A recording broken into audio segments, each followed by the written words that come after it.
हाँ बच्चों, अभी हमने विद्युत चुम्बकीय तरंग के सारे बेसिक कांसेप्ट भी पढ़ लिए और इसके जो भी कॉमन टाइप के क्वेश्चन थे वो सारे हमने कंप्लीट कर लिए। अब देखो, अब इस चैप्टर में एक बहुत इंपॉर्टेंट कांसेप्ट आता है डिस्प्लेसमेंट करंट या इसको हिंदी में विस्थापन धारा बोलते हैं।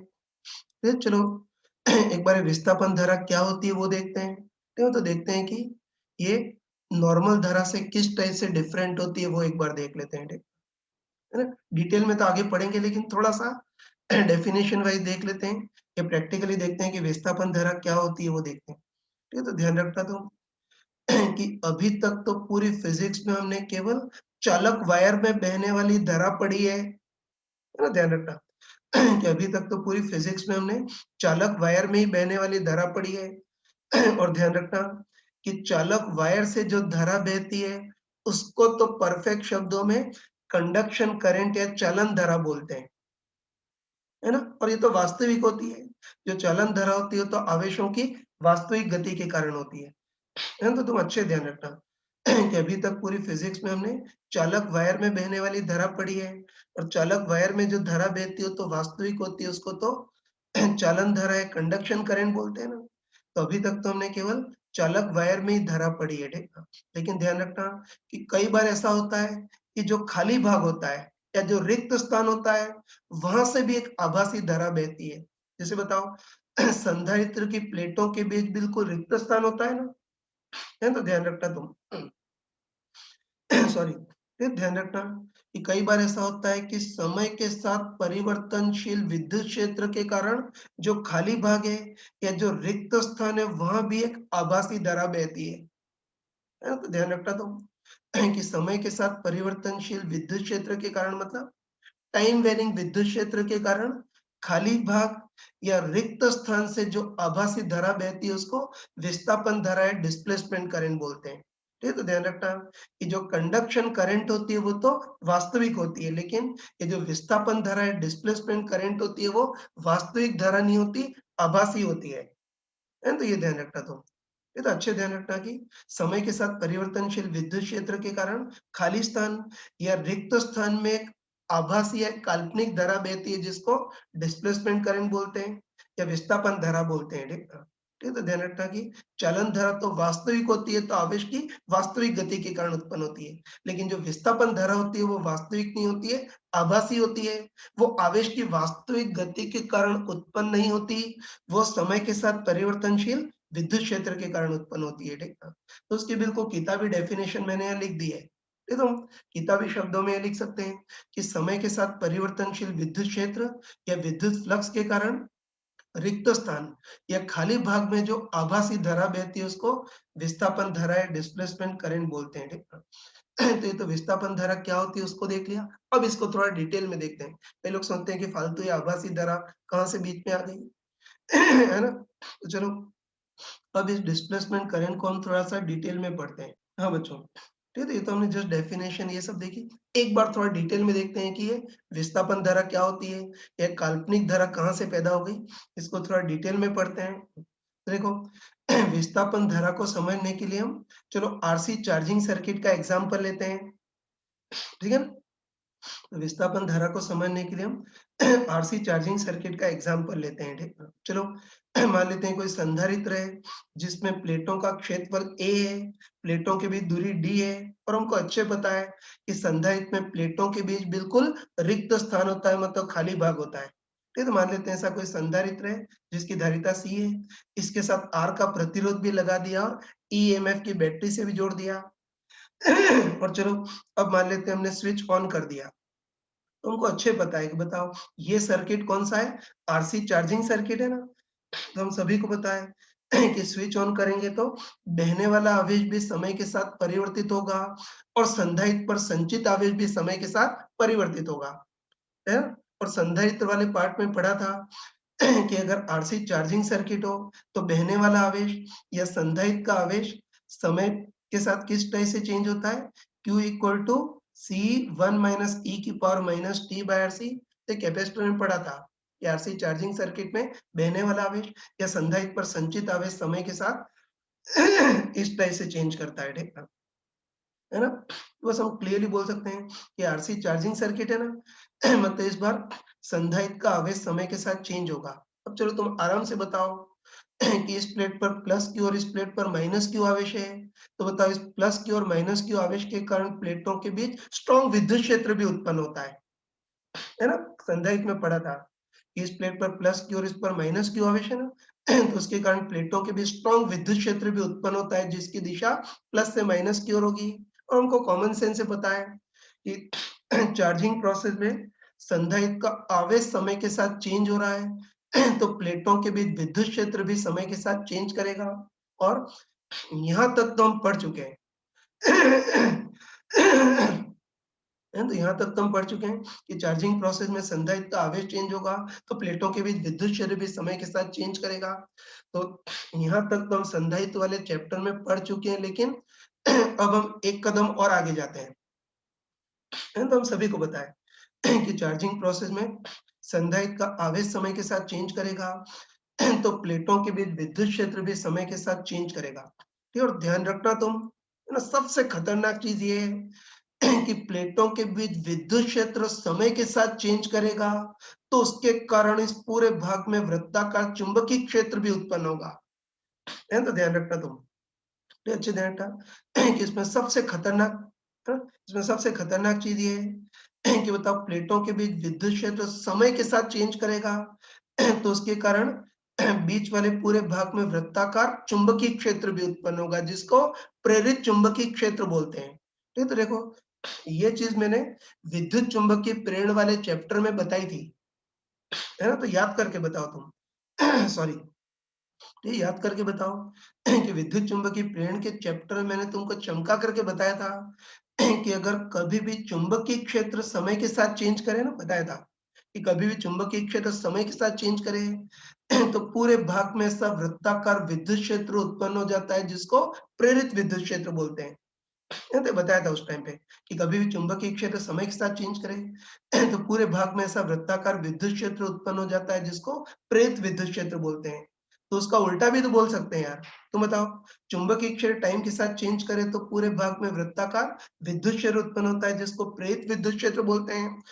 तो वैसे हम बोल सकते हैं कि अगर विद्युत क्षेत्र समय के साथ चेंज करे तो फिर पूरे भाग में वृत्ताकार चुंबकीय क्षेत्र उत्पन्न हो जाएगा जिसको प्रेरित चुंबकीय क्षेत्र बोलेंगे। तो ये दोनों कंसेप्ट सिमेट्रिकल होते हैं और ये मैक्सवेल के विद्युत चुंबकीय सिद्धांत के आधार पर होता है। और ध्यान रखना कि थ्योरेटिकली नहीं, प्रैक्टिकली भी होता है। अगर प्रैक्टिकली भी तुम यहाँ कोई चुंबकीय सुई रखोगे तो विक्षेपित होगी, तो उससे पता चलेगा कि प्रैक्टिकली भी चुंबकीय क्षेत्र उत्पन्न होता है ना? बस आगे कंपैरेटिवली याद रखना। ईएमआई में तो आधा पार्ट देखा था, आधा पार्ट यहाँ देख लिया। देखो विद्युत चुंबकीय प्रेरण में बताया भी था कि इस चीज को हम राइट टाइम पे इलेक्ट्रोमैग्नेटिक वेव में पढ़ेंगे। अब वो राइट टाइम आ भी गया है ना? तो इनको कंपैरेटिवली याद रखना तुम। ये तो कंपैरेटिवली याद रखना कि कभी भी चुंबकीय क्षेत्र टाइम के साथ चेंज करे तो पूरे भाग में वृत्ताकार विद्युत क्षेत्र उत्पन्न होता है जिसको प्रेरित विद्युत क्षेत्र बोलते हैं। और वैसे ही अगर कभी भी विद्युत क्षेत्र टाइम के साथ चेंज हो तो फिर पूरे भाग में वृत्ताकार चुंबकीय क्षेत्र उत्पन्न होता है जिसको प्रेरित चुंबकीय क्षेत्र बोलते हैं। ठीक है ना? तो बस अब हम पक्का बोल सकते हैं, सही है ना? तो तो अब हम कंफर्म बोल सकते हैं कि इस चार्जिंग प्रोसेस में संधारित्र का आवेश समय के साथ चेंज करेगा, तो प्लेटों के बीच विद्युत क्षेत्र भी टाइम के साथ चेंज करेगा। और हमको पता है कि विद्युत क्षेत्र समय के साथ चेंज करे तो प्लेटों के बीच वाले सारे भाग में ऐसा वृत्ताकार विद्युत क्षेत्र उत्पन्न होगा जिस सॉरी क्या बोल गया, ये विद्युत क्षेत्र समय के साथ चेंज करे तो प्लेटों के बीच पूरे भाग में ऐसा वृत्ताकार चुंबकीय क्षेत्र भी उत्पन्न होगा जिसको प्रेरित चुंबकीय क्षेत्र बोलेंगे। अब तुम बताओ कि प्लेटों के बीच वाले भाग में ऐसा वृत्ताकार चुंबकीय क्षेत्र उत्पन्न होगा, तो बताओ अगर कोई अगर कोई आदमी ऐसा वृत्ताकार लूप ले तो इस वृत्ताकार लूप के अनुदिश इंटीग्रेशन बी डॉट डीएल का भी कुछ नॉन जीरो मान आएगा, है ना? हम सोच सकते हैं ठीक है कि विद्युत क्षेत्र समय के साथ चेंज कर रहा है तो पूरे भाग में वृत्ताकार चुंबकीय क्षेत्र उत्पन्न होगा। और तुम बताओ कि वृत्ताकार चुंबकीय क्षेत्र उत्पन्न होगा तो अगर कोई आदमी ऐसा वृत्ताकार लूप चुने तो इस वृत्ताकार लूप पर चुंबकीय क्षेत्र है ना, तो चुंबकीय क्षेत्र के कारण इस वृत्ताकार लूप के अनुदिश इंटीग्रेशन बी डॉट डीएल का भी नॉन जीरो मान आएगा। कितना आएगा वो तुम खुद देख सकते हो। कि चुंबकीय क्षेत्र भी वृत्ताकार, लूप भी वृत्ताकार है, तो इंटीग्रेशन B डॉट dl कितना होगा? Mu B into 2 pi r, ये पहले देख चुके हैं, है ना? तो हम कॉमन सेंस से बोल सकते हैं कि विद्युत क्षेत्र टाइम के साथ चेंज करे तो पूरे भाग में वृत्ताकार चुंबकीय क्षेत्र उत्पन्न होगा, जिसको प्रेरित चुंबकीय क्षेत्र बोलेंगे, और वृत्ताकार चुंबकीय क्षेत्र उत्पन्न होगा। तो बताओ इस बंद लूप के अनुदिश इंटीग्रेशन B डॉट dl का भी कुछ नॉन जीरो मान आएगा। और बताओ इस लूप के अनुदिश इंटीग्रेशन B डॉट dl का कोई नॉन जीरो मान आएगा। तो एम्पियर के नियम को सेटिस्फाई करने के लिए इस लूप के अंदर से कुछ न कुछ धारा भी गुजरनी चाहिए। है ना? तुम याद करके बताओ, ये तुम याद करके बताओ कि एम्पियर के नियम के अनुसार किसी भी बंद लूप के अनुदिश इंटीग्रेशन B डॉट dl का मान कितना होता है? Mu nought into I enclose. बस तुम बताओ कि इस बार वृत्ताकार चुंबकीय क्षेत्र उत्पन्न हो रहा है, तो इस वृत्ताकार लूप के अनुदिश इंटीग्रेशन B डॉट dl का भी नॉन जीरो मान आएगा ना? बताओ इस वृत्ताकार लूप के अनुदिश इंटीग्रेशन B डॉट dl का नॉन जीरो मान आएगा। तो एम्पियर के नियम को सेटिस्फाई करने के लिए कुछ न कुछ आई इनक्लोज भी होना चाहिए, मतलब इस लूप के अंदर से कुछ न कुछ धारा भी गुजरनी चाहिए। अब तुम बताओ, ये तो बिल्कुल खाली भाग है ना? बिल्कुल खाली भाग है, बताओ इस लूप के अंदर से कोई वास्तविक धारा तो गुजर ही नहीं सकती। तो बस अब हम एम्पियर के नियम को सेटिस्फाई करने के लिए मानेंगे कि इस बार लूप के अंदर-अंदर से एक आभासी धारा गुजर रही है, जिसको डिस्प्लेसमेंट करंट बोलेंगे। है ना? तो ये ध्यान रखना कि एम्पियर के नियम को सेटिस्फाई करने के लिए इस लूप के अंदर से कुछ न कुछ धारा भी गुजरनी चाहिए। अब बताओ लूप के अंदर तो बिल्कुल खाली भाग है, इसलिए लूप के अंदर से कोई वास्तविक धारा तो नहीं गुजर सकती है। तो इस बार हम मानेंगे कि एम्पियर के नियम को सेटिस्फाई करने के लिए लूप के अंदर-अंदर से एक आभासी धारा गुजर रही है, और इस आभासी धारा को डिस्प्लेसमेंट करंट बोलते हैं। तो बस हम पक्का बोल सकते हैं कि जो डिस्प्लेसमेंट करंट या विस्थापन धारा है, वो कोई वास्तविक नहीं होती, मतलब वास्तविक आवेशों की गति के कारण उत्पन्न नहीं होती। एक्चुअली विस्थापन धारा विद्युत क्षेत्र के समय के साथ परिवर्तन के कारण उत्पन्न होती है, ठीक है? तो डिस्प्लेसमेंट करंट का ये पूरा कांसेप्ट देख लिया, ठीक है? और चिंता मत करना, मैंने सारी चीज़ें प्रॉपर्ली लिख रखी हैं, ठीक है? अब देखो ये तो डिस्प्लेसमेंट करंट का कांसेप्ट देख लिया, ठीक है ना? अब चलो डिस्प्लेसमेंट करंट मैथमेटिकली कितना होता है वो एक बार हाँ बच्चों, ये भी हमने डिस्प्लेसमेंट करंट का कांसेप्ट देख लिया। बहुत 1 मिनट में बहुत शॉर्ट में समराइज़ कर सकता हूँ। ठीक है? तो देख सकते हैं जैसे मान लेते हैं आरसी चार्जिंग सर्किट है, तो उसमें संधारित्र का आवेश समय के साथ चेंज होता है ना? आवेश चेंज होगा तो प्लेटों के बीच विद्युत क्षेत्र भी समय के साथ चेंज होगा। विद्युत क्षेत्र समय के साथ चेंज होगा तो प्लेटों के बीच पूरे भाग में ऐसा वृत्ताकार चुंबकीय क्षेत्र भी उत्पन्न होगा, जिसको प्रेरित चुंबकीय क्षेत्र बोलते हैं। और तुम बताओ कैसा, है ना? प्लेटों के बीच ऐसा वृत्ताकार चुंबकीय क्षेत्र उत्पन्न होगा, तो इस वृत्ताकार लूप के अनुदिश इंटीग्रेशन B डॉट dl का भी नॉन जीरो मान आएगा। और बताओ इंटीग्रेशन B डॉट dl का नॉन जीरो मान आएगा, तो एम्पियर के नियम को सेटिस्फाई करने के लिए कुछ न कुछ आई इनक्लोज भी होना चाहिए, है ना? तो ध्यान रखना कि एम्पियर के नियम को सेटिस्फाई करने के लिए कुछ ना कुछ आई इनक्लोज भी होना चाहिए, मतलब इस लूप के अंदर से कुछ ना कुछ धारा गुजरनी चाहिए। अब बताओ खाली भाग है, इसे लूप के अंदर-अंदर से कोई वास्तविक धारा तो नहीं गुजर सकती, तो हम मानेंगे कि इस बार लूप के अंदर-अंदर से एक काल्पनिक धारा गुजरी है, और इस काल्पनिक धारा को विस्थापन धारा या डिस्प्लेसमेंट करंट बोलेंगे। तो जो-जो बोल रहा हूँ प्रॉपर शब्दों में मैंने लिख भी दिया है, ठीक है? अब चलो, अब मैथमेटिकली थोड़ा देखते हैं, मतलब हम देखते हैं कि डिस्प्लेसमेंट धारा कितनी होगी वो देख लेते हैं, ठीक है? है ना? बस कैलकुलेट करते हैं थोड़ा-सा। तो हमको पता है कि इस चार्जिंग सर्किट में संधारित्र का आवेश समय के साथ चेंज करता है ना? आवेश समय के साथ चेंज करेगा तो प्लेटों के बीच विद्युत क्षेत्र भी समय के साथ चेंज करेगा। और संधारित्र के चैप्टर में हमने पढ़ा था कि बताओ प्लेटों पर प्लस क्यू और माइनस क्यू आवेश हो, तो प्लेटों के बीच परिणामी विद्युत क्षेत्र कितना होता है? Q by A epsilon nought, याद है ना? संधारित्र में पढ़ा था कि संधारित्र की प्लेटों के बीच परिणामी विद्युत क्षेत्र Q by A epsilon nought होता है। तो चार्जिंग प्रोसेस में आवेश चेंज करेगा तो प्लेटों के बीच विद्युत क्षेत्र भी समय के साथ चेंज करेगा, ठीक है? अब देखो, अब हम ऐसा करते हैं कि प्लेटों के बीच एक क्षेत्रफल की कोई काल्पनिक सतह लेते हैं। कोई पाप तो नहीं है ना यार? तो ऐसा करते हैं कि इस प्लेट का भी क्षेत्रफल A है, इस प्लेट का क्षेत्रफल भी A ही है। तो हम ऐसा करते हैं कि प्लेटों के बीच एक क्षेत्रफल की कोई काल्पनिक सतह लेते हैं। पाप तो नहीं है ना? तो वही कि प्लेटों के बीच एक क्षेत्रफल की कोई काल्पनिक सतह लेते हैं, तो बस तुम बताओ कि ये जो विद्युत क्षेत्र है वो इस काल्पनिक सतह को काटेगा, है ना? बोल सकते हैं, ये जो विद्युत क्षेत्र है वो इस काल्पनिक सतह को काटेगा, मतलब इस काल्पनिक सतह से विद्युत फ्लक्स भी गुजरेगा, ठीक है ना? तो बस तुम आराम से बताओ कि ये विद्युत क्षेत्र इस काल्पनिक सतह को अभिलंबत काट रहा है, इसलिए इस काल्पनिक सतह से गुजरने वाला विद्युत फ्लक्स कितना होगा? सिंपली E इंटू ए, है ना? तो काल्पनिक सतह से गुजरने वाला विद्युत फ्लक्स सिंपली E इंटू ए होगा। तो बताओ E तो विद्युत क्षेत्र, तो विद्युत क्षेत्र कितना है? Q by A epsilon nought, है ना? इंटू ए इस काल्पनिक सतह का क्षेत्रफल, तो ए से कैंसिल हो गया, ए से कैंसिल हो गया, तो बताओ इस काल्पनिक सतह से गुजरने वाला विद्युत फ्लक्स हमारे पास कितना आ गया? Q by epsilon not. लिख सकता हूँ कि इस काल्पनिक सतह से गुजरने वाला flux Q by epsilon not इतना आ गया, ठीक है? तो बस हमको अच्छे पता है कि चार्जिंग प्रोसेस में संधारित्र का आवेश चेंज करेगा तो विद्युत क्षेत्र भी समय के साथ चेंज करेगा, और विद्युत क्षेत्र चेंज करेगा तो इस काल्पनिक सतह से गुजरने वाला फ्लक्स भी समय के साथ चेंज करेगा, ठीक है ना? बस अब हम एक बार देखते हैं कि इस बार विद्युत फ्लक्स में परिवर्तन की दर कितनी होगी वो देखना है, ठीक? क्योंकि हमको उम्मीद है कि विद्युत फ्लक्स में परिवर्तन की दर कहीं न कहीं डिस्प्लेसमेंट धारा से रिलेटेड होगी, ठीक है? बस विद्युत फ्लक्स में परिवर्तन की दर कितनी होगी, मतलब डी फाई बाय dt कितना होगा वो देखना है। तो उसके लिए क्या करते हैं कि इधर t के सापेक्ष अवकलन करते हैं। तो 1 बाय एप्सिलॉन नॉट तो कांस्टेंट है इससे बाहर, और q का t के सापेक्ष अवकलन dq बाय dt, है ना? तो विद्युत फ्लक्स में परिवर्तन की दर मतलब d phi by dt 1 by epsilon nought dq by dt आ गया। चलो एप्सिलॉन नॉट को उधर भगाते हैं। एप्सिलॉन नॉट को उधर भगाएंगे तो dq by dt equal to कितना आ गया? Epsilon nought into d phi by dt, ये आ गया। तो dq by dt epsilon nought into d phi by dt ये आ गया, ठीक है ना? अब चलो, है ना, तुम देखते ही बताओ कि बताओ dq बाय dt को बेसिकली क्या बोल सकते हैं? धारा, है ना? बताओ dq बाय dt को बेसिकली क्या बोल सकते हैं? धारा, ठीक? सॉरी, क्या बोल दूं? फिर dq बाई dt को बेसिकली क्या बोल सकते हैं? इस सतह से गुजरने वाली धारा ये बोल सकते हैं। लेकिन तुम बताओ कि इन प्लेटों के बीच तो बिल्कुल रिक्त स्थान है ना? सोच के बताओ कि बताओ प्लेटों के बीच तो बिल्कुल रिक्त स्थान है, मतलब इससे कोई वास्तविक धारा तो गुजर नहीं रही। बस इस बार dq बाई dt क्या होगा?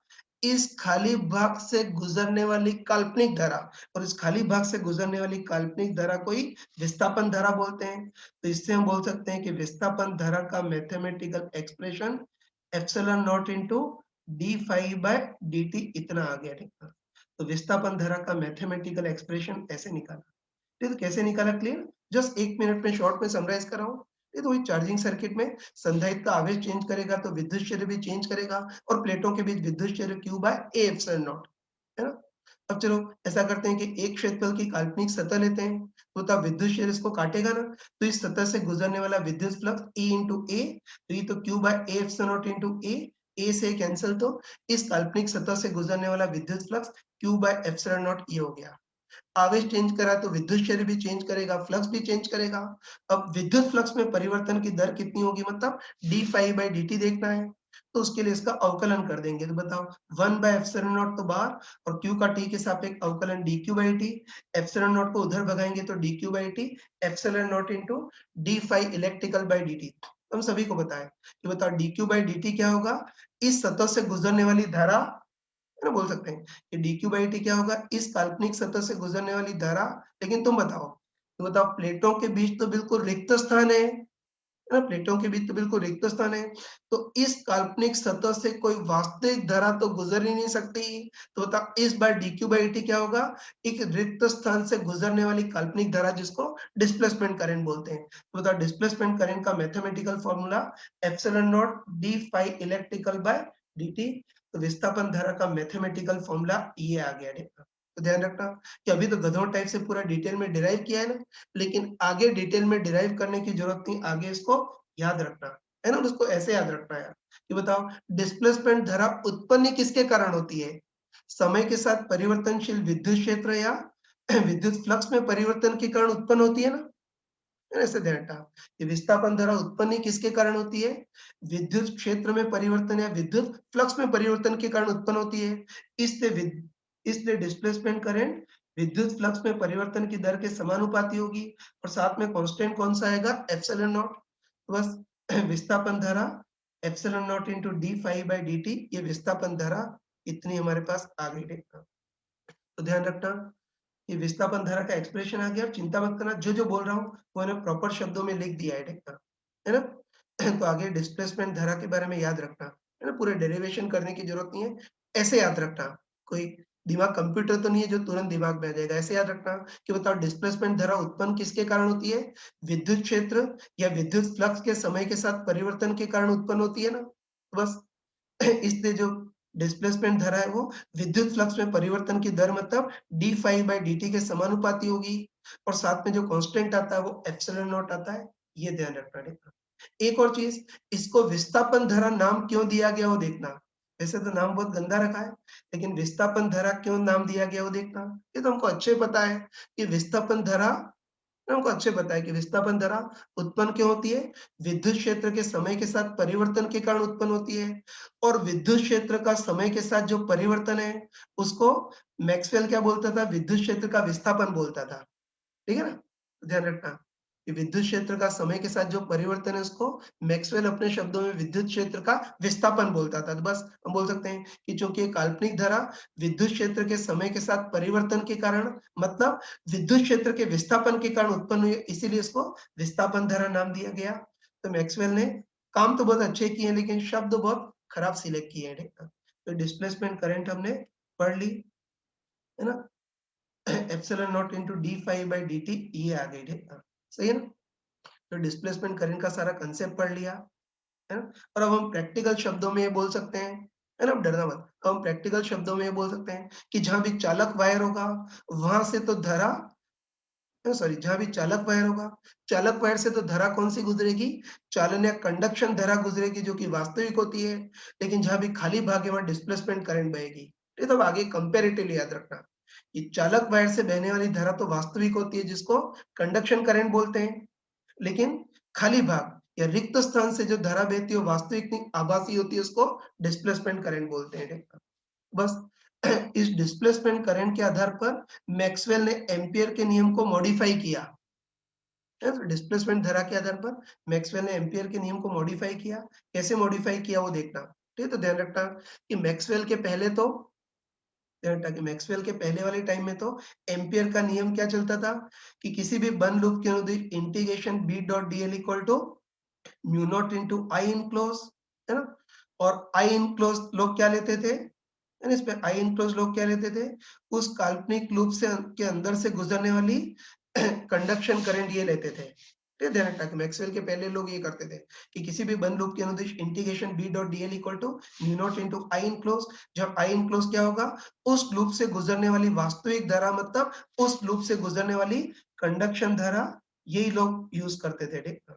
लेकिन मैक्सवेल ने बताया, है ना? मैक्सवेल ने बताया कि अगर उस लूप से कोई वायर गुजर रहा हो, तब तो आई इनक्लोज कंडक्शन धारा होगी, लेकिन अगर उस लूप के अंदर से बिल्कुल रिक्त स्थान गुजर रहा हो, तो फिर आई इनक्लोज कंडक्शन धारा नहीं, डिस्प्लेसमेंट धारा होनी चाहिए।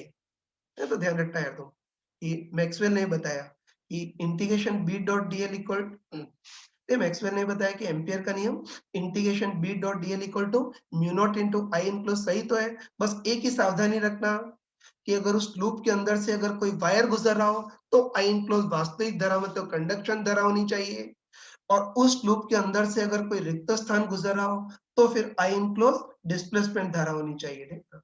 तो एक्चुअली तो आई इनक्लोज कंडक्शन धारा या डिस्प्लेसमेंट धारा होनी चाहिए, सही है ना? एक्चुअली तो आई इनक्लोज कंडक्शन धारा या डिस्प्लेसमेंट धारा होनी चाहिए, लेकिन मैक्सवेल ने आई इनक्लोज कंडक्शन धारा प्लस डिस्प्लेसमेंट धारा इस तरह से बोला। उसका भी लॉजिक समझना, है ना? तो ध्यान रखना कि अ, हम तो ये बोलते हैं कि चालक वायर से कंडक्शन धारा और खाली स्थान से डिस्प्लेसमेंट धारा गुजरती है, हम तो ये बोलते हैं। लेकिन मैक्सवेल के अनुसार तो कोई भी माध्यम 100% कंडक्टिंग भी नहीं हो सकता, है ना? मैक्सवेल के अनुसार कोई माध्यम 100% चालक भी नहीं हो सकता और 100% अचालक भी नहीं हो सकता। मैक्सवेल के अनुसार जो चालक वायर है, उसमें 99.99 तो कंडक्शन धारा है लेकिन 0.01% डिस्प्लेसमेंट धारा भी हो सकती है और जो खाली भाग है वह 99.99 डिस्प्लेसमेंट धारा है लेकिन 0.01% कंडक्शन धारा भी हो सकती है। इसलिए उसने, है ना? इसलिए उसने आई इनक्लोज को कंडक्शन धारा या डिस्प्लेसमेंट धारा बोलने की जगह कंडक्शन धारा प्लस डिस्प्लेसमेंट धारा बोल दिया, अपनी डेढ़ बुद्धि लगा दी, ठीक है? तो वो भी कोई पाप नहीं है। तुम बताओ कि अगर कभी भी चालक माध्यम हो, तो हम I इनक्लोज़ क्या लेंगे? I कंडक्शन लेंगे और I डिस्प्लेसमेंट को 0 कर देंगे। और अगर कहीं भी खाली स्थान हो, तो वहाँ I इनक्लोज़ में हम केवल I डिस्प्लेसमेंट ले लेंगे, I कंडक्शन 0 कर देंगे। ये तो एक्चुअली तो या होना चाहिए था, लेकिन उसने प्लस ले लिया, तो भी कोई पाप नहीं है। कहीं भी चालक वायर हो तो वहाँ डिस्प्लेसमेंट धारा को 0 ले लेंगे और कहीं भी खाली भाग है वहाँ कंडक्शन धारा को 0 ले लेंगे, बाकी दोनों का मतलब सेम ही होता है, ठीक है? मैंने ये चीज़ प्रॉपर यहाँ शब्दों में लिख दी है ना? प्रॉपर शब्दों में लिख दी है कि ये मैक्सवेल ने डिस्प्लेसमेंट करंट के बेसिस पे एम्पीयर के नियम को मॉडिफाई किया। बस अब एम्पीयर का नियम क्या बनेगा? किसी भी बंद लूप के अनुदिश इंटीग्रेशन बी, है ना? अब एम्पीयर का नियम ये बन गया कि किसी भी बंद लूप के अनुदिश integration B dot dl equal to mu not into I enclose. और हम तो अपनी प्रैक्टिकल बात ही करेंगे, तो हम तो एक ही चीज जानते हैं कि उस लूप के अंदर से कोई वायर गुजर रहा हो तो आई इनक्लोज की जगह आई कंडक्शन, या फिर उस लूप के अंदर से अगर रिक्त स्थान गुजर रहा हो तो आई इनक्लोज की जगह आई डिस्प्लेसमेंट ले लेंगे, ठीक है? बाकी मैक्सवेल ने या की जगह प्लस लिखा है, क्योंकि उसके अनुसार कोई भी माध्यम 100% चालक भी नहीं हो सकता और 100% अचालक भी नहीं हो सकता। तो मैक्सवेल ने आई इनक्लोज को आई कंडक्शन या आई डिस्प्लेसमेंट की जगह आई कंडक्शन प्लस आई डिस्प्लेसमेंट ले लिया है, तो भी कोई पाप नहीं है। तो हम इसका भी यूज कर सकते हैं। तो हम क्या करेंगे कि कभी भी वायर गुजर रहा हो तो आई कंडक्शन को तो लेंगे और आई डिस्प्लेसमेंट को 0 कर देंगे। और अगर कहीं भी खाली स्थान गुजर रहा हो तो फिर आई डिस्प्लेसमेंट को लेंगे, आई कंडक्शन को 0 कर देंगे। ठीक है, बस मैक्सवेल ने एम्पीयर के नियम को मॉडिफाई कर दिया और अब जो नियम बना उसको एम्पीयर मैक्सवेल नियम बोलते हैं, ठीक है? तो बस एम्पीयर मैक्सवेल नियम के अनुसार किसी भी बंद लूप के अनुदिश integration B dot dl equal to mu not into I enclose, जहां I enclose I conduction plus I displacement, जहां आई डिस्प्लेसमेंट का formula epsilon not into d phi by dt, है ना? तो ये एम्पीयर मैक्सवेल का नियम ये देख लिया, ठीक है? और डिस्प्लेसमेंट करंट के हमने सारे कंसेप्ट भी पढ़ लिए। हाँ बच्चों देखो, अभी हमने डिस्प्लेसमेंट करंट के सारे कंसेप्ट देख लिए। अब उसकी थ्योरी को बिल्कुल परफेक्ट शब्दों में मैंने लिख भी दिया है। तो मैं एक के बाद एक पेज चेंज करूंगा, तुम वीडियो पॉज करके उसको नोट कर लेना। ये तो डिस्प्लेसमेंट करंट की थ्योरी का पहला पेज, फिर है डिस्प्लेसमेंट करंट की थ्योरी का दूसरा पेज, है ना? और आगे कभी डिस्प्लेसमेंट करंट का फॉर्मूला पूछे ना, याद रखना थोड़ा सा कि विस्थापन धारा है, डिस्प्लेसमेंट करंट का फॉर्मूला पूछे तो ऐसे याद रखना है। तो बताओ डिस्प्लेसमेंट करंट उत्पन्न किसके कारण होती है? विद्युत क्षेत्र या विद्युत फ्लक्स में परिवर्तन के कारण उत्पन्न होती है। इसलिए डिस्प्लेसमेंट करंट विद्युत फ्लक्स में परिवर्तन की दर के समानुपाती होगी और साथ में कांस्टेंट कौन आता है? Epsilon not. बस इतना ध्यान रखना। तो ये सारा पढ़ लिया, नोट्स भी मैंने प्रॉपर लिख दिए हैं, ठीक है? अब देखो, अब इसमें कुछ प्रैक्टिकल क्वेश्चन करते हैं, है ना? इसको देख लेना। तो देखो बिल्कुल सिंपल वही आरसी चार्जिंग सर्किट का ही केस दे रहा हूँ। ईएमएफ की बैटरी है, आर का प्रतिरोध है और उसके साथ संधारित्र लगा दिया। मतलब वही आरसी चार्जिंग सर्किट है, ठीक है? और ध्यान रखना कि हम तो जितने भी क्वेश्चन करते हैं, है ना? ध्यान रखना कि हम तो जितने भी क्वेश्चन करते हैं उसमें हम यही मानेंगे कि जो चालक वायर है वो तो 100% चालक है और संधारित्र की प्लेटों के बीच वाला भाग पूर्ण अचालक है। हम तो ज्यादा अपनी डेढ़ बुद्धि नहीं लगाएंगे। ये ध्यान रखना कि जब तक क्वेश्चन में नहीं कहा जाए, हम तो बाय डिफॉल्ट यही मानेंगे कि जो ये चालक वायर है वो 100% चालक है। सॉरी, ठीक है? जो चालक वायर है वो 100% चालक है, मतलब इसमें केवल कंडक्शन धारा बहेगी और प्लेटों के बीच वाला भाग है वो पूर्ण अचालक है, मतलब इसमें 100% डिस्प्लेसमेंट धारा बहेगी, यही मानेंगे, ठीक है? है ना? बस हम कॉमन सेंस से बोल सकते हैं। तो बताओ वायर पूर्ण चालक है, मतलब इसमें पूरी पूरी कंडक्शन करंट बहेगी और प्लेटों के बीच वाला भाग पूर्ण अचालक है, मतलब वहां से पूरी की पूरी डिस्प्लेसमेंट धारा ही बहेगी। तो बस तुम कॉमन सेंस से बोल सकते हो कि वायर से पूरी पूरी, है ना? कॉमन सेंस बोल सकते हो कि वायर से बहने वाली कंडक्शन धारा 10 एम्पियर है, तो प्लेटों के बीच बहने वाली डिस्प्लेसमेंट धारा भी 10 एम्पियर होगी। और ये मैंने लॉजिकली बताया, तुम चाहो तो मैथमेटिकली भी कर सकते हो। ठीक है, तो बताओ कंडक्शन धारा का तो फॉर्मूला हमको पता है, ई बाय आर वन, है ना? ई बाय ई की power minus T by R C. और ये डिस्प्लेसमेंट धारा वाला फॉर्मूला यूज करो तो डिस्प्लेसमेंट धारा भी उतनी आएगी, है ना? तो आगे फालतू की कॉम्प्लिकेट चीज़ें ध्यान में रखने की ज़रूरत नहीं है, अपनी प्रैक्टिकल चीज़ें ध्यान रखना। ठीक है ना? हम तो ये मानेंगे कि वायर 100% चालक है तो उसमें पूरी कंडक्शन करंट बहेगी और प्लेटों के बीच वाला भाग पूर्ण अचालक है तो वहाँ से पूरी डिस्प्लेसमेंट धारा बहेगी। मतलब रफली ये बोल सकते हैं कि वायर के माध्यम से बहने वाली कंडक्शन धारा 10 एम्पीयर है, तो प्लेटों के बीच में बहने वाली काल्पनिक डिस्प्लेसमेंट धारा भी एग्ज़ैक्टली 10 एम्पीयर ही होगी, ठीक है ना? तो वायर पूर्ण चालक और बीच वाला भाग पूर्ण अचालक हो तो उस केस में तो वायर से जितनी कंडक्शन करंट बहेगी प्लेटों के बीच वाले खाली भाग से उतनी ही डिस्प्लेसमेंट धारा बहेगी, वो बिंदास बोल सकते हैं, ठीक है। अब बच्चों के दिमाग में आता है कि फिर ये कंडक्शन धारा और डिस्प्लेसमेंट धारा अलग-अलग कब होती है? तो ध्यान रखना कि कंडक्शन और डिस्प्लेसमेंट धारा अलग-अलग तब होती है जब माध्यम आंशिक चालक और आंशिक अचालक हो तब वो दोनों अलग-अलग होंगे, ठीक है? जैसे चलो मान लेते हैं कि वो आरसी चार्जिंग सर्किट का ही केस है और मान लेते हैं कि जो चालक वायर है तो 100% चालक है और उसमें बहने वाली कंडक्शन करंट 10 एम्पीयर है, लेकिन प्लेटों के बीच वाला भाग आंशिक चालक और आंशिक अचालक है। जैसे मान लेते हैं कि प्लेटों के बीच हवा भरी है लेकिन वो हवा सूखी नहीं है मतलब गीली हवा है ना? तो मान लेते हैं कि प्लेटों के बीच हवा भरी है लेकिन हवा में थोड़ी नमी है। नमी है मतलब वाटर कंटेंट है तो उसके कारण थोड़ा-सा ये भाग चालक के टाइप से भी काम कर रहा है, ठीक है? है ना? मान लेते हैं कि प्लेटों के बीच हवा है वो गीली हवा है मतलब उसमें नमी का कंटेंट है और नमी के कंटेंट के कारण ये बीच वाली हवा थोड़ी बहुत चालक है और उसके कारण मान लेते हैं कि संधारित्र की प्लेटों के बीच थोड़ी-सी चालक धारा 2 एम्पीयर भी बह रही है। तो प्लेटों की डिस्प्लेसमेंट करंट कितनी होगी वो देखना है। ये तो हम कॉमन सेंस से बोल सकते हैं। बताओ वायर के माध्यम से जितनी चलन धारा आ रही है, प्लेटों के बीच उतनी धारा जाएगी भी सही। बस बताओ धारा आ कितनी रही है 10 एम्पीयर तो तब प्लेटों के बीच से भी गुजरने वाली धारा 10 एम्पीयर होगी। उसमें अगर चालन धारा 2 एम्पीयर है तो डिस्प्लेसमेंट धारा बची-खुची 8 एम्पीयर होगी। ये तो हम कन्फर्म बोल सकते हैं कि वायर पूर्ण चालक और खाली भाग पूर्ण अचालक हो तब तो वायर के माध्यम से जितनी कंडक्शन करंट प्लेटों के बीच वाले भाग से उतनी डिस्प्लेसमेंट करंट होगी लेकिन माध्यम आंशिक चालक और आंशिक अचालक हो तो फिर वायर के माध्यम से बहने वाली कंडक्शन करंट और प्लेटों के बीच में बहने वाली डिस्प्लेसमेंट करंट अलग-अलग होगी लेकिन आने वाली धारा बराबर जाने वाली धारा तो यहाँ भी वैलिड हो गई। अब देखो ये तो डेढ़ बुद्धि वाला केस है इसको हम आगे कंसीडर नहीं करेंगे है ना? हम तो प्रैक्टिकल केस को ही ले रहे हैं तो लास्ट बार बोल रहा हूँ कि हम तो प्रैक्टिकल केस को ही कंसीडर करेंगे मतलब हम तो ये मानेंगे कि वायर 100% चालक और संधारित्र की प्लेटों के बीच वाला भाग पूर्ण अचालक है तब तो हम बिंदास बोल सकते हैं कि वायर के माध्यम से जितनी कंडक्शन करंट आएगी प्लेटों के बीच डिस्प्लेसमेंट करंट भी एग्जैक्टली उतनी होगी बिंदास बोल सकते हैं ठीक है बस अब इसमें बेवकूफ बनाने के कुछ क्वेश्चन आते हैं मेरे ख्याल से तुम अब ऐसे क्वेश्चन को बिल्कुल देखते ही कर सकते हो ये तो एक बेवकूफ बनाने का क्वेश्चन ले रहा हूँ।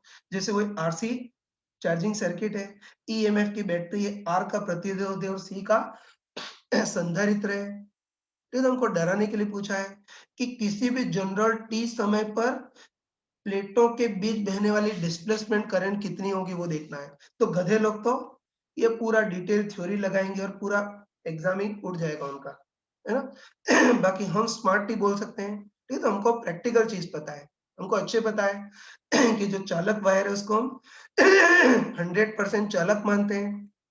और संधारित्र की प्लेटों के बीच जो रिक्त स्थान है उसको 100% अचालक मानते हैं। तो इस बार बिंदास बोल सकते हैं कि इस वायर से जितनी कंडक्शन करंट होगी, प्लेटों के बीच उतनी बिंदास डिस्प्लेसमेंट करंट भी होगी।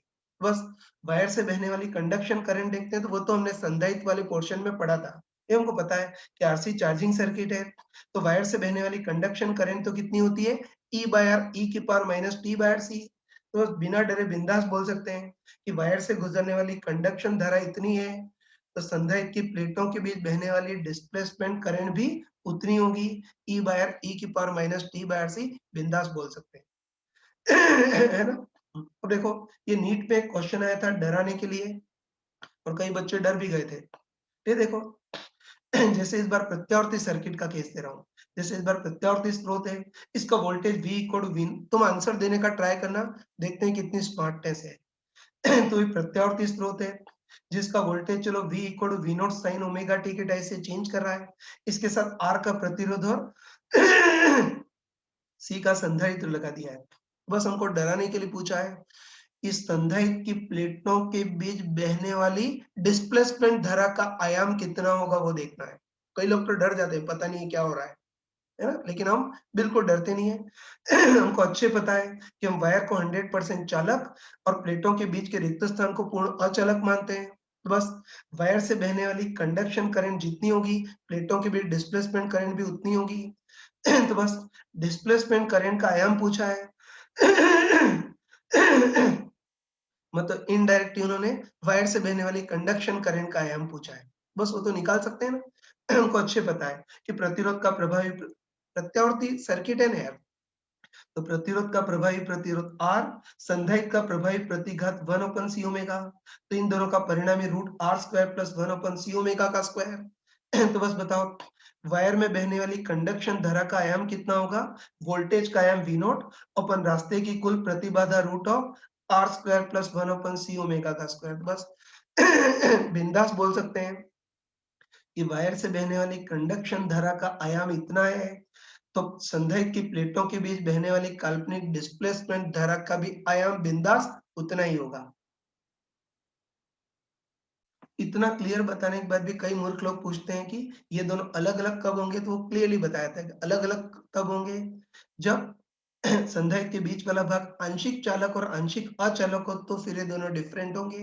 बाकी रिक्त स्थान को पूर्ण अचालक मानते हैं तब तो वायर के माध्यम से जितनी चालन धारा, संधारित्र के खाली भाग से उतनी ही डिस्प्लेसमेंट धारा, दैट्स ऑल। हाँ बच्चों, डिस्प्लेसमेंट करंट के सारे कंसेप्ट देख लिए। इसका एक एनसीईआरटी का एग्जांपल ले रहे हैं, लेकिन हम एनसीईआरटी के तरीके से नहीं करेंगे, हम अपनी चालाकी से करेंगे, स्मार्टनेस से करेंगे बेटा। तो देख लेना। पहले क्वेश्चन बोल देता हूँ, इसकी लैंग्वेज मैंने यहाँ प्रॉपर्ली लिख दी है, ठीक ना? देखो, इस बार हमको दे रखा है कि आरसी चार्जिंग सर्किट है ना? मतलब हमको दे रखा है ईएमएफ की बैटरी है। सॉरी, आर का प्रतिरोध है और उसके साथ हमने समानांतर प्लेट संधारित्र जोड़ दिया है। ये तो हमको दे रखा है कि वही संधारित्र में 2 समानांतर लार्ज वृत्ताकार प्लेटें हैं। समांतर प्लेट संधारित्र है, लेकिन इस बार प्लेटें वृत्ताकार हैं, जिनकी त्रिज्या कैपिटल आर है, इनके बीच दूरी डी है और इसकी धारिता चलो epsilon nought A by D होगी, जिसको धारिता को सी बोल देते हैं, ठीक है? सही है ना? तो ये समानांतर प्लेट संधारित्र है, इसके साथ प्रतिरोध R और बैटरी लगा दिए, स्विच ऑन कर दिया है। तो हम सभी को पता है कि आरसी चार्जिंग सर्किट है ना? ये तो आरसी चार्जिंग सर्किट में संधारित्र का आवेश समय के साथ चेंज करेगा तो प्लेटों के बीच का विद्युत क्षेत्र भी समय के साथ चेंज होगा। विद्युत क्षेत्र समय के साथ चेंज होगा तो अंदर बाहर सब जगह प्रेरित चुंबकीय क्षेत्र उत्पन्न होगा। ये तो देखो, एक तो हमको पूछा है कि किसी भी जनरल टी समय पर प्लेटों के बीच में से गुजरने वाली डिस्प्लेसमेंट करंट कितनी होगी वो देखना है और फिर इस प्रेरित चुंबकीय क्षेत्र का भी फंक्शन देखना है। मतलब इस सेंटर लाइन से r दूरी अंदर देखें तो प्रेरित विद्युत क्षेत्र कितना होगा और सेंटर लाइन से r दूरी बाहर प्रेरित चुंबकीय क्षेत्र कितना होगा। मतलब दुनिया भर की सारी चीजें पूछती हैं। ये तो एनसीईआरटी की बुक में तो इसको खतरनाक तरीके से किया है, लेकिन हम चालाकी से करेंगे। स्टार्ट करते हैं। ये तो साफ-साफ दिख रहा है कि आरसी चार्जिंग सर्किट है और हमको अच्छे पता है कि आरसी चार्जिंग सर्किट में वायर से बहने वाली धारा का एक्सप्रेशन लिखने आता है। ये तो हमको संधारित्र में पढ़ा था कि पहले धारा का अधिकतम मान लिखेंगे E बाय R और आरसी चार्जिंग और डिस्चार्जिंग और धारा घटती है, इससे धारा का फंक्शन क्या होगा? E की power minus T by RC.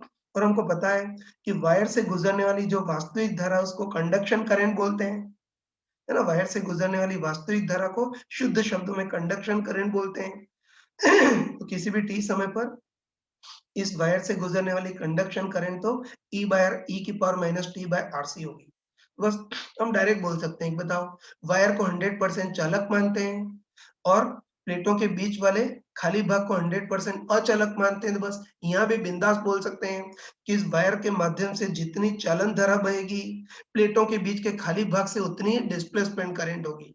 है ना? गधों टाइप से सॉल्व करोगे तब भी वही आएगा, लेकिन डायरेक्ट बोल सकते हैं कि वायर के माध्यम से चालन धारा इतनी है, तो संधारित्र की प्लेटों के बीच जो रिक्त स्थान है उससे गुजरने वाली डिस्प्लेसमेंट करंट भी उतनी होगी, उसका भी फंक्शन E बाय E की power minus T by RC होगा।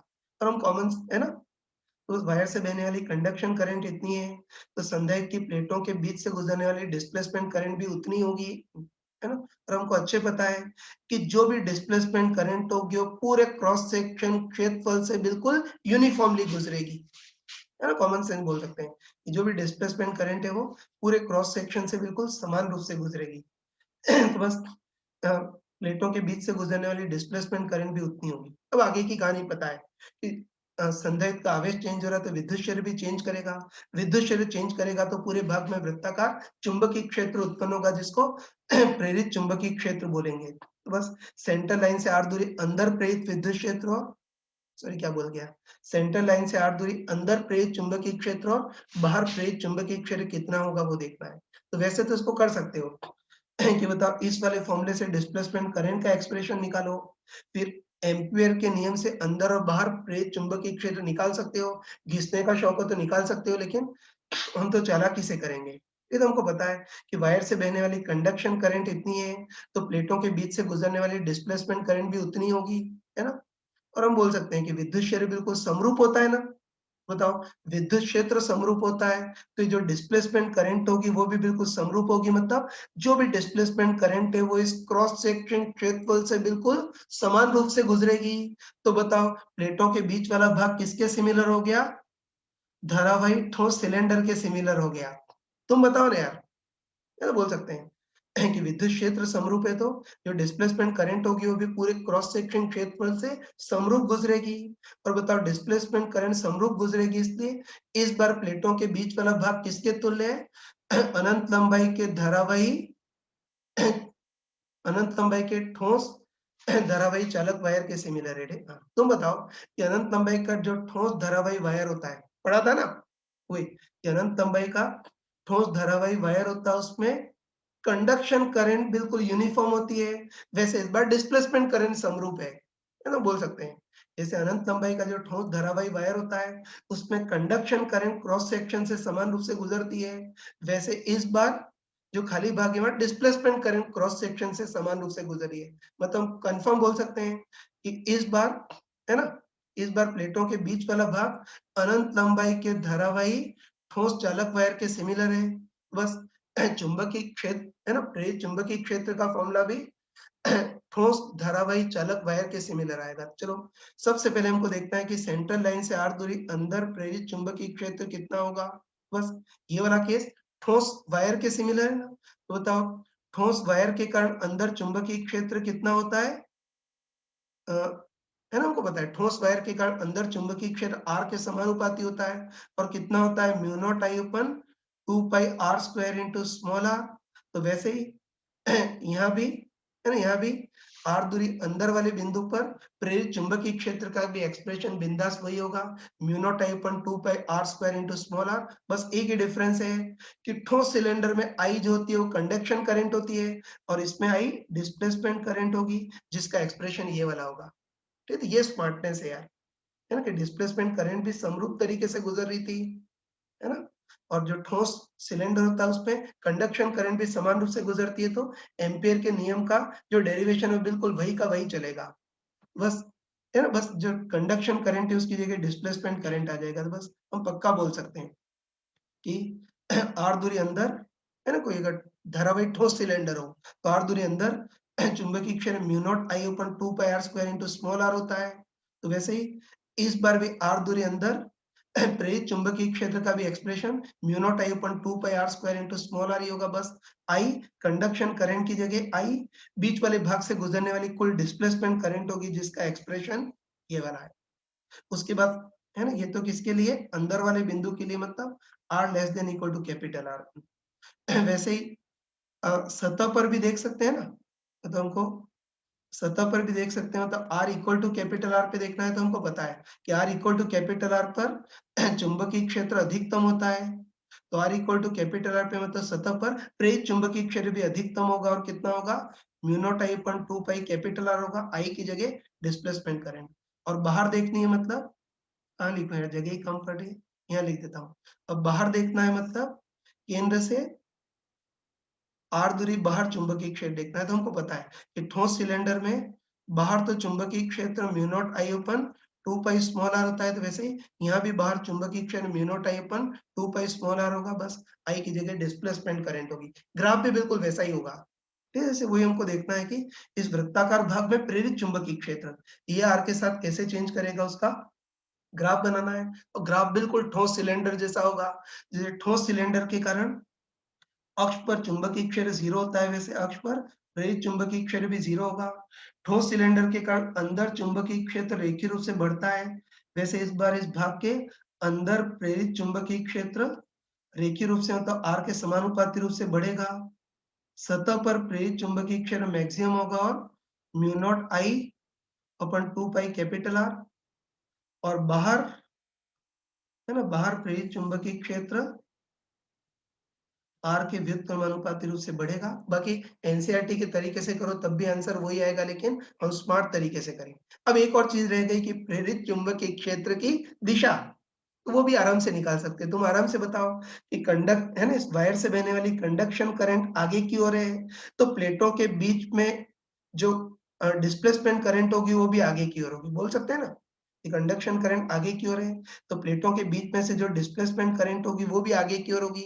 डिस्प्लेसमेंट करंट आगे की ओर है तो प्रेरित चुंबकीय क्षेत्र की दिशा निकाल सकते हैं ना, बताओ। डिस्प्लेसमेंट करंट आगे की ओर, तो डिस्प्लेसमेंट करंट की दिशा में अपने अंगूठा रखेंगे, तो ये जो अंगुलियां हैं वो प्रेरित चुंबकीय क्षेत्र की दिशा को बताएंगी। ये हमने पढ़ा था मैग्नेटिज्म में। तो बताओ अंगूठे को आगे की ओर रखें तो अंगुलियां इस तरह से आएंगी, मतलब प्रेरित चुंबकीय क्षेत्र की दिशा ऐसी होगी। ये तो इसको हम चालाकी से कर सकते हैं। और थोड़ा-सा याद करके बताएँ, बहुत इंटरेस्टिंग चीज़ है, याद करके बताओ कि विद्युत चुम्बकीय प्रेरण में हमने प्रेरित विद्युत क्षेत्र का ग्राफ बनाया था और यहाँ हमने प्रेरित चुंबकीय क्षेत्र का ग्राफ बनाया। बताओ सेम ही आ रहा है ना? क्या लिख दिया मैंने? हिंदी लिखना भी भूल गया मैं। ये तो ध्यान रखना कि विद्युत चुम्बकीय प्रेरण में प्रेरित विद्युत क्षेत्र का ग्राफ भी ऐसा ही आया था और यहाँ प्रेरित चुंबकीय क्षेत्र का भी ग्राफ ऐसा ही आया। मतलब प्रकृति को सिमेट्री पसंद है। हाँ बच्चों देखो, अभी हमने डिस्प्लेसमेंट करंट को पूरा कंप्लीटली पढ़ लिया। अब ध्यान रखना, ये अच्छे ध्यान रखना कि मैक्सवेल ने इलेक्ट्रोमैग्नेटिज्म की 4 महान समीकरणों को कंबाइन किया। तो ध्यान रखना कि मैक्सवेल ने इलेक्ट्रोमैग्नेटिज्म की 4 जो महान समीकरणें थी उनको कंबाइन किया और इन चारों समीकरणों का जो सेट है उसको मैक्सवेल की समीकरण या मैक्सवेल्स इक्वेशन फॉर इलेक्ट्रोमैग्नेटिज्म ये बोलते हैं, ठीक है ना? तो देखो मैक्सवेल की समीकरणों में 4 महान समीकरणें कौन-कौन सी होती हैं वो देखते हैं। ठीक है, तो मैक्सवेल ने पहली समीकरण कौन-सी ली? इलेक्ट्रिसिटी के लिए गॉस थ्योरम ये ली, ठीक है? और हम पढ़ चुके हैं, हमको अच्छे पता है कि इलेक्ट्रिसिटी के लिए गॉस थ्योरम क्या होती है? किसी भी बंद सतह से निकलने वाला परिणामी विद्युत फ्लक्स, हमको पता है कि इलेक्ट्रिसिटी के लिए गॉस थ्योरम क्या होती है? किसी भी बंद सतह से निकलने वाला परिणामी विद्युत फ्लक्स, या इसको mathematically integration E dot DS बोल सकते हैं, तो वो कितना होता है? Q in by epsilon nought. ये तो ध्यान रखना कि मैक्सवेल की समीकरणों में पहली समीकरण इलेक्ट्रिसिटी का गॉस थ्योरम है और हमको अच्छे पता है कि इलेक्ट्रिसिटी के गॉस थ्योरम के अनुसार किसी भी बंद सतह से निकलने वाला परिणामी विद्युत flux Q in by epsilon nought होता है और परिणामी विद्युत फ्लक्स को खोल करके इंटीग्रेशन ई डॉट डीएस ऐसा लिख सकते हैं। पहली समीकरण ये हो गई। उसके बाद उसने दूसरी समीकरण ली मैग्नेटिज्म के लिए गॉस थ्योरम। ये तो बस इलेक्ट्रिसिटी में तो हम है ना, इलेक्ट्रोस्टैटिक में तो हमने पूरी बंद सतह से निकलने वाला परिणामी विद्युत फ्लक्स देखा था। वैसे हम किसी बंद सतह से निकलने वाला परिणामी चुंबकीय फ्लक्स भी देख सकते हैं, ठीक है ना? बताओ किसी भी बंद सतह से गुजरने वाले परिणामी चुंबकीय फ्लक्स को खोल करके इंटीग्रेशन बी डॉट डीएस बोल सकते हैं। ये कितना होगा वो देखना है ना? तो हमको देखना है कि किसी भी बंद सतह से गुजरने वाला परिणामी चुंबकीय फ्लक्स कितना होगा वो देखना है। तो हम आँखें बंद करके बोल सकते हैं, है ना? हम आँखें बंद करके बोल सकते हैं कि बताओ किसी भी बंद सतह से निकलने वाला परिणामी चुंबकीय फ्लक्स तो हमेशा 0 ही होगा। क्यों होगा वो भी देख सकते हैं। ठीक है? जैसे मान लेते हैं कि कोई बंद सतह और इधर कोई चुंबकीय बल रेखा है। देखो मैग्नेटिज्म में तुमको मैंने बिल्कुल चमका कर बताया था कि चुंबक की बल रेखाएँ तो हमेशा बंद लूप बनाती है ना? मैग्नेटिज्म में चमका कर बताया था कि चाहे चुंबक के कारण चुंबकीय बल रेखा हो या किसी धारावाही वायर के कारण हो, चमका कर बताया था कि चुंबकीय बल रेखाएँ हमेशा बंद लूप बनाती हैं। और तुम बताओ कि चुंबकीय बल रेखाएँ हमेशा बंद लूप बनाती है मतलब कोई भी चुंबकीय बल रेखा किसी सतह बंद सतह से बाहर निकल रही हो, तो लूप कंप्लीट करने के लिए उस सतह के अंदर भी प्रवेश करेंगी। है ना? कॉमन सेंस में बोल सकते हैं कि चुंबकीय बल रेखा हमेशा बंद लूप बनाती है ना, तो ध्यान रखना कि कोई बंद डब्बा है, तो बताओ कोई भी चुंबकीय बल रेखा इस डब्बे से बाहर निकल रही है, तो लूप कंप्लीट करने के लिए डब्बे के अंदर भी प्रवेश करनी चाहिए। बस इसलिए हम बोल सकते हैं कि जितनी चुंबकीय बल रेखाएँ इस डब्बे से बाहर निकलेंगी, उतनी चुंबकीय बल रेखाएँ डब्बे में प्रवेश भी करेंगी, तो किसी बंद डब्बे या बंद सतह से निकलने वाला परिणामी चुंबकीय फ्लक्स तो 0 ही होना चाहिए। कैसे बताया समझ गए ना? मान लेते हैं कोई बंद सतह है मतलब कोई बंद डब्बा है। इससे गुजरने वाला सॉरी कोई बंद सतह बंद डब्बा है, इससे निकलने वाला परिणामी चुंबकीय फ्लक्स कितना होगा वो देखना है। ये तो हम लॉजिकली बोल सकते हैं कि चुंबकीय बल रेखाएँ हमेशा बंद लूप बनाती हैं। मतलब कोई भी चुंबकीय बल रेखा एक डब्बे से बाहर निकली है, तो अपना लूप कंप्लीट करने के लिए डब्बे के अंदर प्रवेश भी करेगी। तो बस बोल सकते हैं कि जितनी चुंबकीय बल रेखाएँ डब्बे से निकलेंगी, उतनी चुंबकीय बल रेखाएँ डब्बे में प्रवेश भी करेंगी। तो बताओ परिणामी चुंबकीय फ्लक्स 0 हो जाएगा, ठीक? हाँ, तो हम बोल सकते हैं कि जितनी चुंबकीय बल रेखाएँ डब्बे से निकलेंगी, अपना लूप कंप्लीट करने के लिए उतनी चुंबकीय बल रेखाएँ डब्बे में प्रवेश भी करेंगी, है ना? तो बस निकलने वाले फ्लक्स को पॉज़िटिव और प्रवेश करने वाले फ्लक्स को नेगेटिव लेते हैं ना, जितनी बल रेखाएँ निकलेंगी उतनी प्रवेश भी करेंगी, तो किसी बंद सतह से निकलने वाला परिणामी चुंबकीय फ्लक्स तो 0 होगा।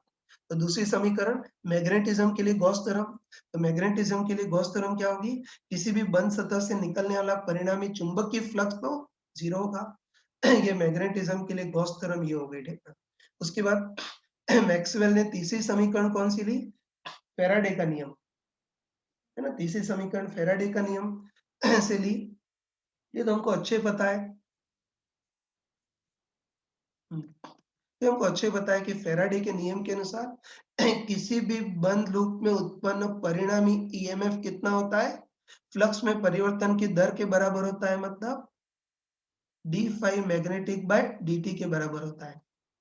है ना? तो उनको अच्छे पता है कि फैराडे के नियम के अनुसार किसी भी बंद लूप में उत्पन्न है ना? किसी बंद लूप में उत्पन्न परिणामी ईएमएफ या किसी भी लूप में उत्पन्न प्रेरित ईएमएफ कितना होता है? चुंबकीय फ्लक्स में परिवर्तन की दर के बराबर मतलब d phi magnetic by dt।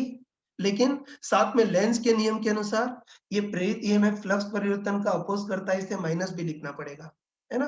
बस किसी भी लूप में उत्पन्न नेट ईएमएफ फ्लक्स में परिवर्तन की दर के बराबर होता है d phi magnetic by dt। लेकिन लेंज के नियम के अनुसार ये फ्लक्स परिवर्तन का अपोज करेगा, इसलिए माइनस भी लिखना होगा। और बताओ किसी भी लूप में उत्पन्न नेट ईएमएफ को हम क्या लिख सकते हैं बताओ? Close loop integration of E vector dot dr या ई डॉट dl भी लिख सकते हैं। पता है ना? ईएमएफ या विभवांतर को हम क्या लिख सकते हैं? इंटीग्रेशन ई डॉट dr की जगह integration D E dot dl लिख सकते हैं। बस तीसरी समीकरण ये आ गई कि किसी भी लूप में उत्पन्न प्रेरित ईएमएफ चुंबकीय फ्लक्स में परिवर्तन की दर के बराबर मतलब minus d phi magnetic by dt। और लूप में उत्पन्न ईएमएफ को इंटीग्रेशन ई डॉट dr या इंटीग्रेशन ई डॉट dl बोल सकते हैं। तो ये तीसरे फैराडे का नियम, ठीक है। और चौथी समीकरण उसने ली एम्पियर मैक्सवेल का नियम, है ना? और एम्पियर मैक्सवेल नियम तो हम अभी देख चुके हैं। तो एम्पियर मैक्सवेल नियम के अनुसार किसी भी बंद लूप के अनुदिश चुंबकीय क्षेत्र का रेखा समाकलन मतलब किसी भी बंद लूप के अनुदिश इंटीग्रेशन बी डॉट डीएल कितना होता है? Mu nought into I enclose. और बताओ आई इनक्लोज को हम तो क्या बोलते हैं? आई कंडक्शन या आई डिस्प्लेसमेंट। लेकिन मैक्सवेल ने क्या बोला? I conduction plus I displacement. जहाँ आई डिस्प्लेसमेंट है, डिस्प्लेसमेंट करंट कितनी होती है? Epsilon nought into d phi electrical by dt होती है, ठीक। हाँ, आगे हम समझदार हैं कि कभी चालक वायर दिखे तो कंडक्शन धारे लेंगे, डिस्प्लेसमेंट धारा को 0। और लूप के अंदर से अगर खाली स्पेस गुजर रहा हो तो फिर केवल डिस्प्लेसमेंट धारा ही लेंगे, तब कंडक्शन धारा को 0 कर देंगे, है ना? तो बस ये इलेक्ट्रोमैग्नेटिज्म की 4 महान समीकरणों का सेट बनाया। और इन 4 महान समीकरणों का जो सेट है उसको मैक्सवेल्स इक्वेशन फॉर इलेक्ट्रोमैग्नेटिज्म बोलते हैं। ठीक है ना? तो ये अपने एनसीईआरटी की बुक में दे रखा है, तो ध्यान रखना तुम यार, घबराना मत। ये मैक्सवेल की समीकरण है ना? मैक्सवेल के 4 समीकरणों को ऐसे याद रखना, ठीक है? तो ध्यान रखना कि मैक्सवेल ने इलेक्ट्रोमैग्नेटिज्म की 4 समीकरणों को कंबाइन किया और उसके सेट को मैक्सवेल समीकरणों का नाम दिया। ये तो पहली समीकरण इलेक्ट्रिसिटी के लिए गॉस थ्योरम, किसी बंद सतह से निकलने वाला नेट विद्युत flux q in by epsilon not. दूसरी समीकरण मैग्नेटिज्म के लिए गॉस थ्योरम, तो उसके अनुसार किसी बंद सतह से निकलने वाला कुल चुंबकीय फ्लक्स तो 0 होगा, क्योंकि चुंबकीय बल रेखाएँ तो जितनी निकलेंगी उतनी प्रवेश करेंगी। तीसरा फैराडे का नियम, तो उसके अनुसार किसी भी लूप में उत्पन्न प्रेरित EMF minus d phi magnetic by dt और प्रेरित ईएमएफ को इंटीग्रेशन E डॉट dl। और चौथा नियम एम्पियर मैक्सवेल का नियम, तो किसी भी बंद लूप के अनुदिश integration B dot dl equal to mu not into I enclose, जहाँ I enclose I conduction plus I displacement, जहाँ I displacement epsilon not into d phi by dt, ये ध्यान रखना है ना? तो इस तरह से तुम मैक्सवेल की चारों समीकरणों को याद रख सकते हो, ठीक है? बाकी अगर मैथमेटिकली बोले तो मैथमेटिकली मैक्सवेल की पहली समीकरण है ना? तुम्हारे किसी दोस्त को डराना हो तो ऐसे बोल देना कि मैक्सवेल की पहली समीकरण तो विद्युत क्षेत्र का पृष्ठीय समाकलन को बताती है और दूसरी समीकरण चुंबकीय क्षेत्र के पृष्ठीय समाकलन को बताती है। ऐसे ही तीसरी समीकरण विद्युत क्षेत्र के रेखा समाकलन को बताती है और चौथी समीकरण चुंबकीय क्षेत्र के रेखा समाकलन को बताती है। तो सुनते ही वो चक्कर खा कर गिर जाएगा और फिर पढ़ाई छोड़ देगा। ये तुम्हारा कोई दुश्मन हो तो उसको ऐसे बताना तुम। हाँ बच्चों देखो, अभी हमने मैक्सवेल की सारी समीकरणें देख ली। अब देखो, इन्हीं समीकरणों को सॉल्व करके वो मैक्सवेल सारे रिजल्ट आया था। जैसे निर्वात में प्रकाश का वेग 1/रूट म्यू नॉट एप्सिलॉन नॉट होता है, वो भी इन्हीं समीकरणों को सॉल्व करके लाया था। वैसे ही विद्युत क्षेत्र और चुंबकीय क्षेत्र के आयाम का अनुपात उस माध्यम में प्रकाश के वेग के बराबर होता है, ये भी उसी से ही लाया था। तो बस मैक्सवेल ने इन चारों समीकरणों को सॉल्व किया और सॉल्व करके ये जितने भी रिजल्ट है उसने प्राप्त किए हैं, ठीक। अब देखो, ये सारा हमने पढ़ लिया। अब देखते हैं कि विद्युत चुम्बकीय तरंगों का उत्पादन कैसे होता है, उसका बेसिक मेथड देखते हैं। पूरा प्रैक्टिकल तो नहीं, लेकिन जस्ट थोड़ा बेसिक मेथड देखते हैं। ठीक है, तो ध्यान रखना। ये अच्छे ध्यान रखना कि विद्युत चुम्बकीय तरंगों के उत्पादन के दो मेन तरीके हैं। एक तो इसको त्वरित आवेशों द्वारा भी प्राप्त कर सकते हैं और एक समय के साथ परिवर्तनशील धारा द्वारा भी प्राप्त कर सकते हैं। सबसे पहले त्वरित आवेशों के द्वारा विद्युत चुम्बकीय तरंगे कैसे प्राप्त करते हैं वो देखते हैं। ये तो मान लेते हैं इस बार कोई आवेशित वस्तु है और उसको त्वरित करा रहे हैं। चलो मान लेते हैं कि इसको ऐसे दोलन करवा रहे हैं। दोलन गति भी त्वरित गति होती है ना, क्योंकि उसमें वेग का मान और दिशा दोनों चेंज होती है, ठीक है? वही कोई आवेशित वस्तु है, इसको त्वरित कराना है तो उसके लिए क्या करते हैं, इसको दोलन कराते हैं, ठीक है? बस तुम बताओ, इस आवेशित वस्तु को दोलन कराएँगे तो उसके कारण विद्युत क्षेत्र समय के साथ चेंज करेगा। कह सकते हैं ना कि इस आवेशित वस्तु के कारण विद्युत क्षेत्र होगा। अगर आवेशित वस्तु स्थिर होती, तब तो उसके कारण स्पेस में जो विद्युत क्षेत्र है वो भी स्थिर या कांस्टेंट होता, लेकिन इस बार आवेशित वस्तु को दोलन करा रहे हैं। ठीक है, तो आवेशित वस्तु को दोलन कराएँगे तो इस बार उस आवेशित वस्तु के कारण विद्युत क्षेत्र समय के साथ दोलनीय रूप से मतलब पीरियोडिकली चेंज करेगा, ठीक है। अब देखो, है ना? अब हमने डिस्प्लेसमेंट करंट वाले पार्ट में पढ़ा था, है ना? विस्थापन धारा वाले पार्ट में पढ़ा था कि अगर विद्युत क्षेत्र समय के साथ चेंज हो, तो इस पूरे भाग में एक चुंबकीय क्षेत्र भी उत्पन्न होता है जिसको प्रेरित चुंबकीय क्षेत्र बोलेंगे। तो ये ध्यान रखना कि अगर कभी भी कोई आवेश दोलन करे तो उसके कारण विद्युत क्षेत्र पीरियोडिकली चेंज होगा और अगर विद्युत क्षेत्र समय के साथ चेंज हो तो उसके कारण टाइम वेरिंग चुंबकीय क्षेत्र भी उत्पन्न होगा। और विद्युत चुम्बकीय प्रेरण में ये भी पढ़ा था कि अगर चुंबकीय क्षेत्र समय के साथ पीरियोडिकली चेंज हो तो उसके कारण फिर टाइम वेरिंग विद्युत क्षेत्र भी उत्पन्न होता है। तो बस यही सीरीज लगातार चलती आती है, ठीक है? तो विद्युत चुम्बकीय तरंगों में यही होता है, ठीक है? तो ये बोल सकते हैं, जैसे कोई आवेश दोलन कर रहा है तो हमको पता है कि अगर कोई आवेश दोलन करे तो उसका विद्युत क्षेत्र समय के साथ पीरियोडिकली चेंज करेगा। बस हम बोल सकते हैं कि विद्युत क्षेत्र समय के साथ चेंज करे तो उसके कारण पीरियोडिक चुंबकीय क्षेत्र उत्पन्न होगा और चूंकि ये चुंबकीय क्षेत्र भी समय के साथ पीरियोडिकली चेंज कर रहा है तो उसके कारण विद्युत क्षेत्र उत्पन्न होगा। फिर वही चीज़ कि विद्युत क्षेत्र पीरियोडिकली चेंज कर रहा है तो उसके कारण चुंबकीय क्षेत्र, और चुंबकीय क्षेत्र पीरियोडिकली चेंज कर रहा है उसके कारण विद्युत क्षेत्र। तो बस यही साइकिल चलती आती है। तो विद्युत चुम्बकीय तरंगें इस टाइप से उत्पन्न होती हैं, ठीक ना?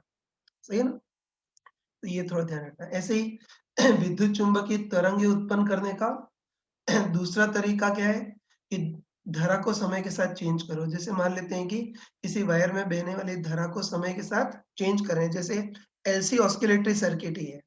तो हमको पता है कि एलसी ऑस्किलेटरी सर्किट में धारा समय के साथ चेंज करती है। I equal to I nought sine 1 by root L C into T. ये साइन की जगह कॉस भी हो सकता है ना? तो हमको अच्छे पता है कि एलसी ऑस्किलेटरी सर्किट में धारा समय के साथ पीरियोडिकली चेंज करती है, ठीक ना? अब तुम बताओ, इस वायर में धारा बह रही है ना? बताओ, अगर धारा कांस्टेंट हो तो उसके कारण तो केवल कांस्टेंट चुंबकीय क्षेत्र ही उत्पन्न होता। लेकिन इस बार धारा समय के साथ चेंज कर रही है, तो बताओ धारा समय के साथ चेंज कर रही है, तो इस वायर के कारण चुंबकीय क्षेत्र भी समय के साथ पीरियोडिकली चेंज करेगा। बस यहाँ भी वही। ये बताओ, है ना? धारा समय के साथ पीरियोडिकली चेंज कर रही है तो उसके कारण स्पेस में चुंबकीय क्षेत्र भी समय के साथ पीरियोडिकली चेंज करेगा। अब वही, ये बताओ, चुंबकीय क्षेत्र समय के साथ पीरियोडिकली चेंज करेगा तो उसके कारण विद्युत क्षेत्र भी उत्पन्न होगा जो पीरियोडिकली चेंज करेगा। अब बताओ, विद्युत क्षेत्र समय के साथ पीरियोडिकली चेंज कर रहा है तो उसके कारण टाइम वेरिंग चुंबकीय क्षेत्र उत्पन्न होगा।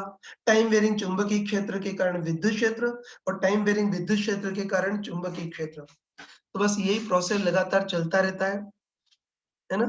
और इसी प्रकार से विद्युत चुम्बकीय तरंगें भी उत्पन्न होती हैं, ठीक ना? विद्युत चुम्बकीय तरंगों में भी वही होता है कि इधर टाइम वेरिंग विद्युत क्षेत्र होता है और इधर टाइम वेरिंग चुंबकीय क्षेत्र होता है। तो बस टाइम वेरिंग विद्युत क्षेत्र चुंबकीय क्षेत्र उत्पन्न करता है और टाइम वेरिंग चुंबकीय क्षेत्र टाइम वेरिंग विद्युत क्षेत्र उत्पन्न करता है।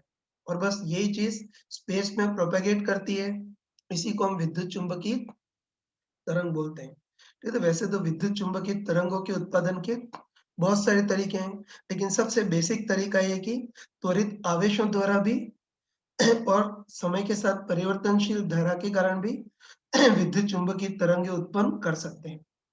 हाँ बच्चों, देखो, इलेक्ट्रोमैग्नेटिक वेव में बाकी सारी चीजें पढ़ ली। अब सबसे लास्ट में कुछ इंफॉर्मेशन या थ्योरेटिकल पार्ट है, थोड़ा जनरल नॉलेज के टाइप से है, लेकिन इसके भी क्वेश्चन अपने बोर्ड में, जेईई मेंस में, नीट में, एग्जाम में पूछे जाते हैं, ठीक है? वही एक बार हम एक बार हम पूरा विद्युत चुम्बकीय स्पेक्ट्रम देख लेते हैं। ठीक है, तो देखते हैं कि प्रकृति में जितने भी टाइप के प्रकाश होते हैं, जितने भी टाइप के विद्युत चुम्बकीय तरंगे होती हैं, वो कौन-कौन सी होती हैं, उनका तरंग दैर्घ्य कितना-कितना होता है, फिर उनका उत्पादन किससे होता है और उनके प्रैक्टिकल उपयोग क्या-क्या होते हैं वो देखते हैं। तो वैसे ये वाली सारी चीज़ मैंने मॉडर्न फिज़िक्स के स्टार्टिंग में बताई थी, लेकिन उस टाइम पे केवल बताई थी, यहाँ मैं सिस्टमैटिक लिख करके भी हम देख लेते हैं, ठीक है? ये तो मॉडर्न फिज़िक्स में बताया था कि प्रकृति में जितने भी टाइप के प्रकाश होते हैं, है ना? प्रकृति में अलग-अलग टाइप के प्रकाश या अलग-अलग टाइप की विद्युत चुम्बकीय तरंगे होती हैं। जैसे radio wave, microwave, infrared light, दृश्य प्रकाश, पराबैंगनी प्रकाश, एक्स-रे और गामा किरणें। ये सारे टाइप के अलग-अलग टाइप के प्रकाश या विद्युत चुम्बकीय तरंगे होती हैं, ठीक है? तो बस हम कम ऊर्जा से स्टार्ट करते हैं। ये सब मॉडर्न फिजिक्स में बता रखा है। ये हम कम ऊर्जा से स्टार्ट करते हैं। तो हमको पता है कि प्रकृति में सबसे कम ऊर्जा वाला जो प्रकाश होता है उसको रेडियो वेव बोलते हैं। तुम्हें पता होगा कि सबसे कम ऊर्जा वाला जो प्रकाश होता है उसको रेडियो वेव या रेडियो तरंगे बोलते हैं। तो जो रेडियो वेव है उसके फोटोन की ऊर्जा सबसे कम होती है, मतलब उसका तरंग दैर्घ्य सबसे ज्यादा होता है, और रेडियो वेव्स का तरंग दैर्घ्य 0.1 मीटर से भी ज्यादा होता है। फिर इनका उत्पादन कैसे होता है वो देखते हैं। ठीक है, तो ध्यान रखना कि रेडियो वेव का उत्पादन कैसे होता है, त्वरित आवेशों द्वारा, ठीक है? मतलब कोई आवेश है, इसको त्वरित करते हैं, मतलब इसको दोलन कराते हैं। तो इस त्वरित या दोलन करते हुए आवेश के कारण विद्युत चुम्बकीय तरंगे निकलती हैं जो नॉर्मली रेडियो वेव्स होती हैं, ठीक? हाँ, तो रेडियो वेव का उत्पादन त्वरित आवेश मतलब दोलन कर रहे आवेशों द्वारा होता है ना? चलो रेडियो वेव के प्रैक्टिकल यूज़ देखते हैं। देखो पहला यूज़ तो सभी समझते हैं कि कम्युनिकेशन में एएम और एफएम रेडियो होता है ना? एएम और एफएम रेडियो के सिग्नल भी रेडियो वेव द्वारा ही भेजे जाते हैं, ठीक है? दूसरा एक और यूज़ कि जो मोबाइल कम्युनिकेशन है जिससे तुम आपस में बातें करते हो, ये रिकॉर्डेड वीडियो देखते हो, तो जो मोबाइल कम्युनिकेशन है उसमें भी रेडियो वेव का यूज़ होता है। ठीक है? ध्यान रखना कि सही चीज़ तो ये है कि मोबाइल कम्युनिकेशन में जिन विद्युत चुम्बकीय तरंगों का यूज़ होता है वो रेडियो वेव और माइक्रोवेव के बिल्कुल बीच वाली होती है, ध्यान रखना इनके बीच कोई बाउंड्री बिल्कुल क्लियर नहीं होती है, ठीक है? तो ध्यान रखना कि वास्तव में तो मोबाइल कम्युनिकेशन में जो वेव यूज़ होती है वो रेडियो वेव और माइक्रोवेव के बीच की होती है, इनफैक्ट माइक्रोवेव के ज़्यादा पास होती हैं, ठीक है? लेकिन अपने एनसीईआरटी की बुक में इसको रेडियो वेव में डाला है, तो जब तक तुम इंडिया में हो तब तक तुम ये आंसर देना कि रेडियो वेव में अ, उच्च आवृत्ति की सॉरी क्या बोला? मोबाइल कम्युनिकेशन में उच्च आवृत्ति की रेडियो तरंगों का यूज़ होता है, ठीक है?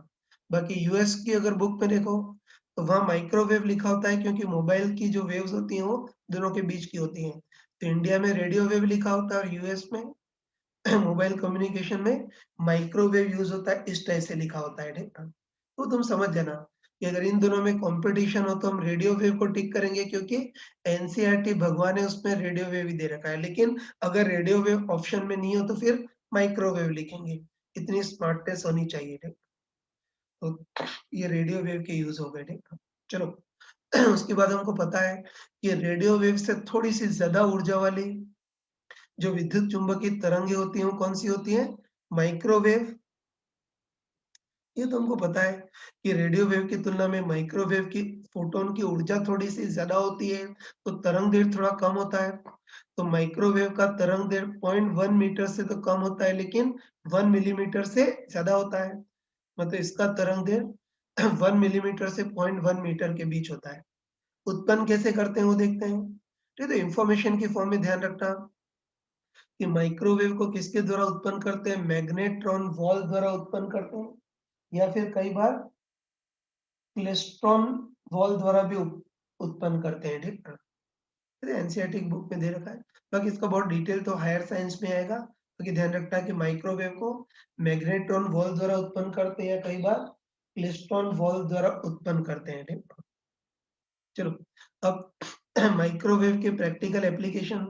तो माइक्रोवेव का एक प्रैक्टिकल एप्लीकेशन तो और किसी को पता होगा कि खाने को कुक करने के लिए, है ना? फूड को कुक करने के लिए जो माइक्रोवेव ओवन का यूज़ होता है। इस माइक्रोवेव ओवन में भी माइक्रोवेव इन्हीं विद्युत चुम्बकीय तरंगों का यूज़ होता है, ठीक है? देखो, दिमाग में क्वेश्चन उठता है कि खाने को कुक करने के लिए माइक्रोवेव का यूज़ क्यों होता है उसकी जगह? और खतरनाक जो किरणें मतलब अवरक, पराबैंगनी उनका यूज़ करने की जगह माइक्रोवेव का यूज़ क्यों करते हैं वो देखते हैं, ठीक है?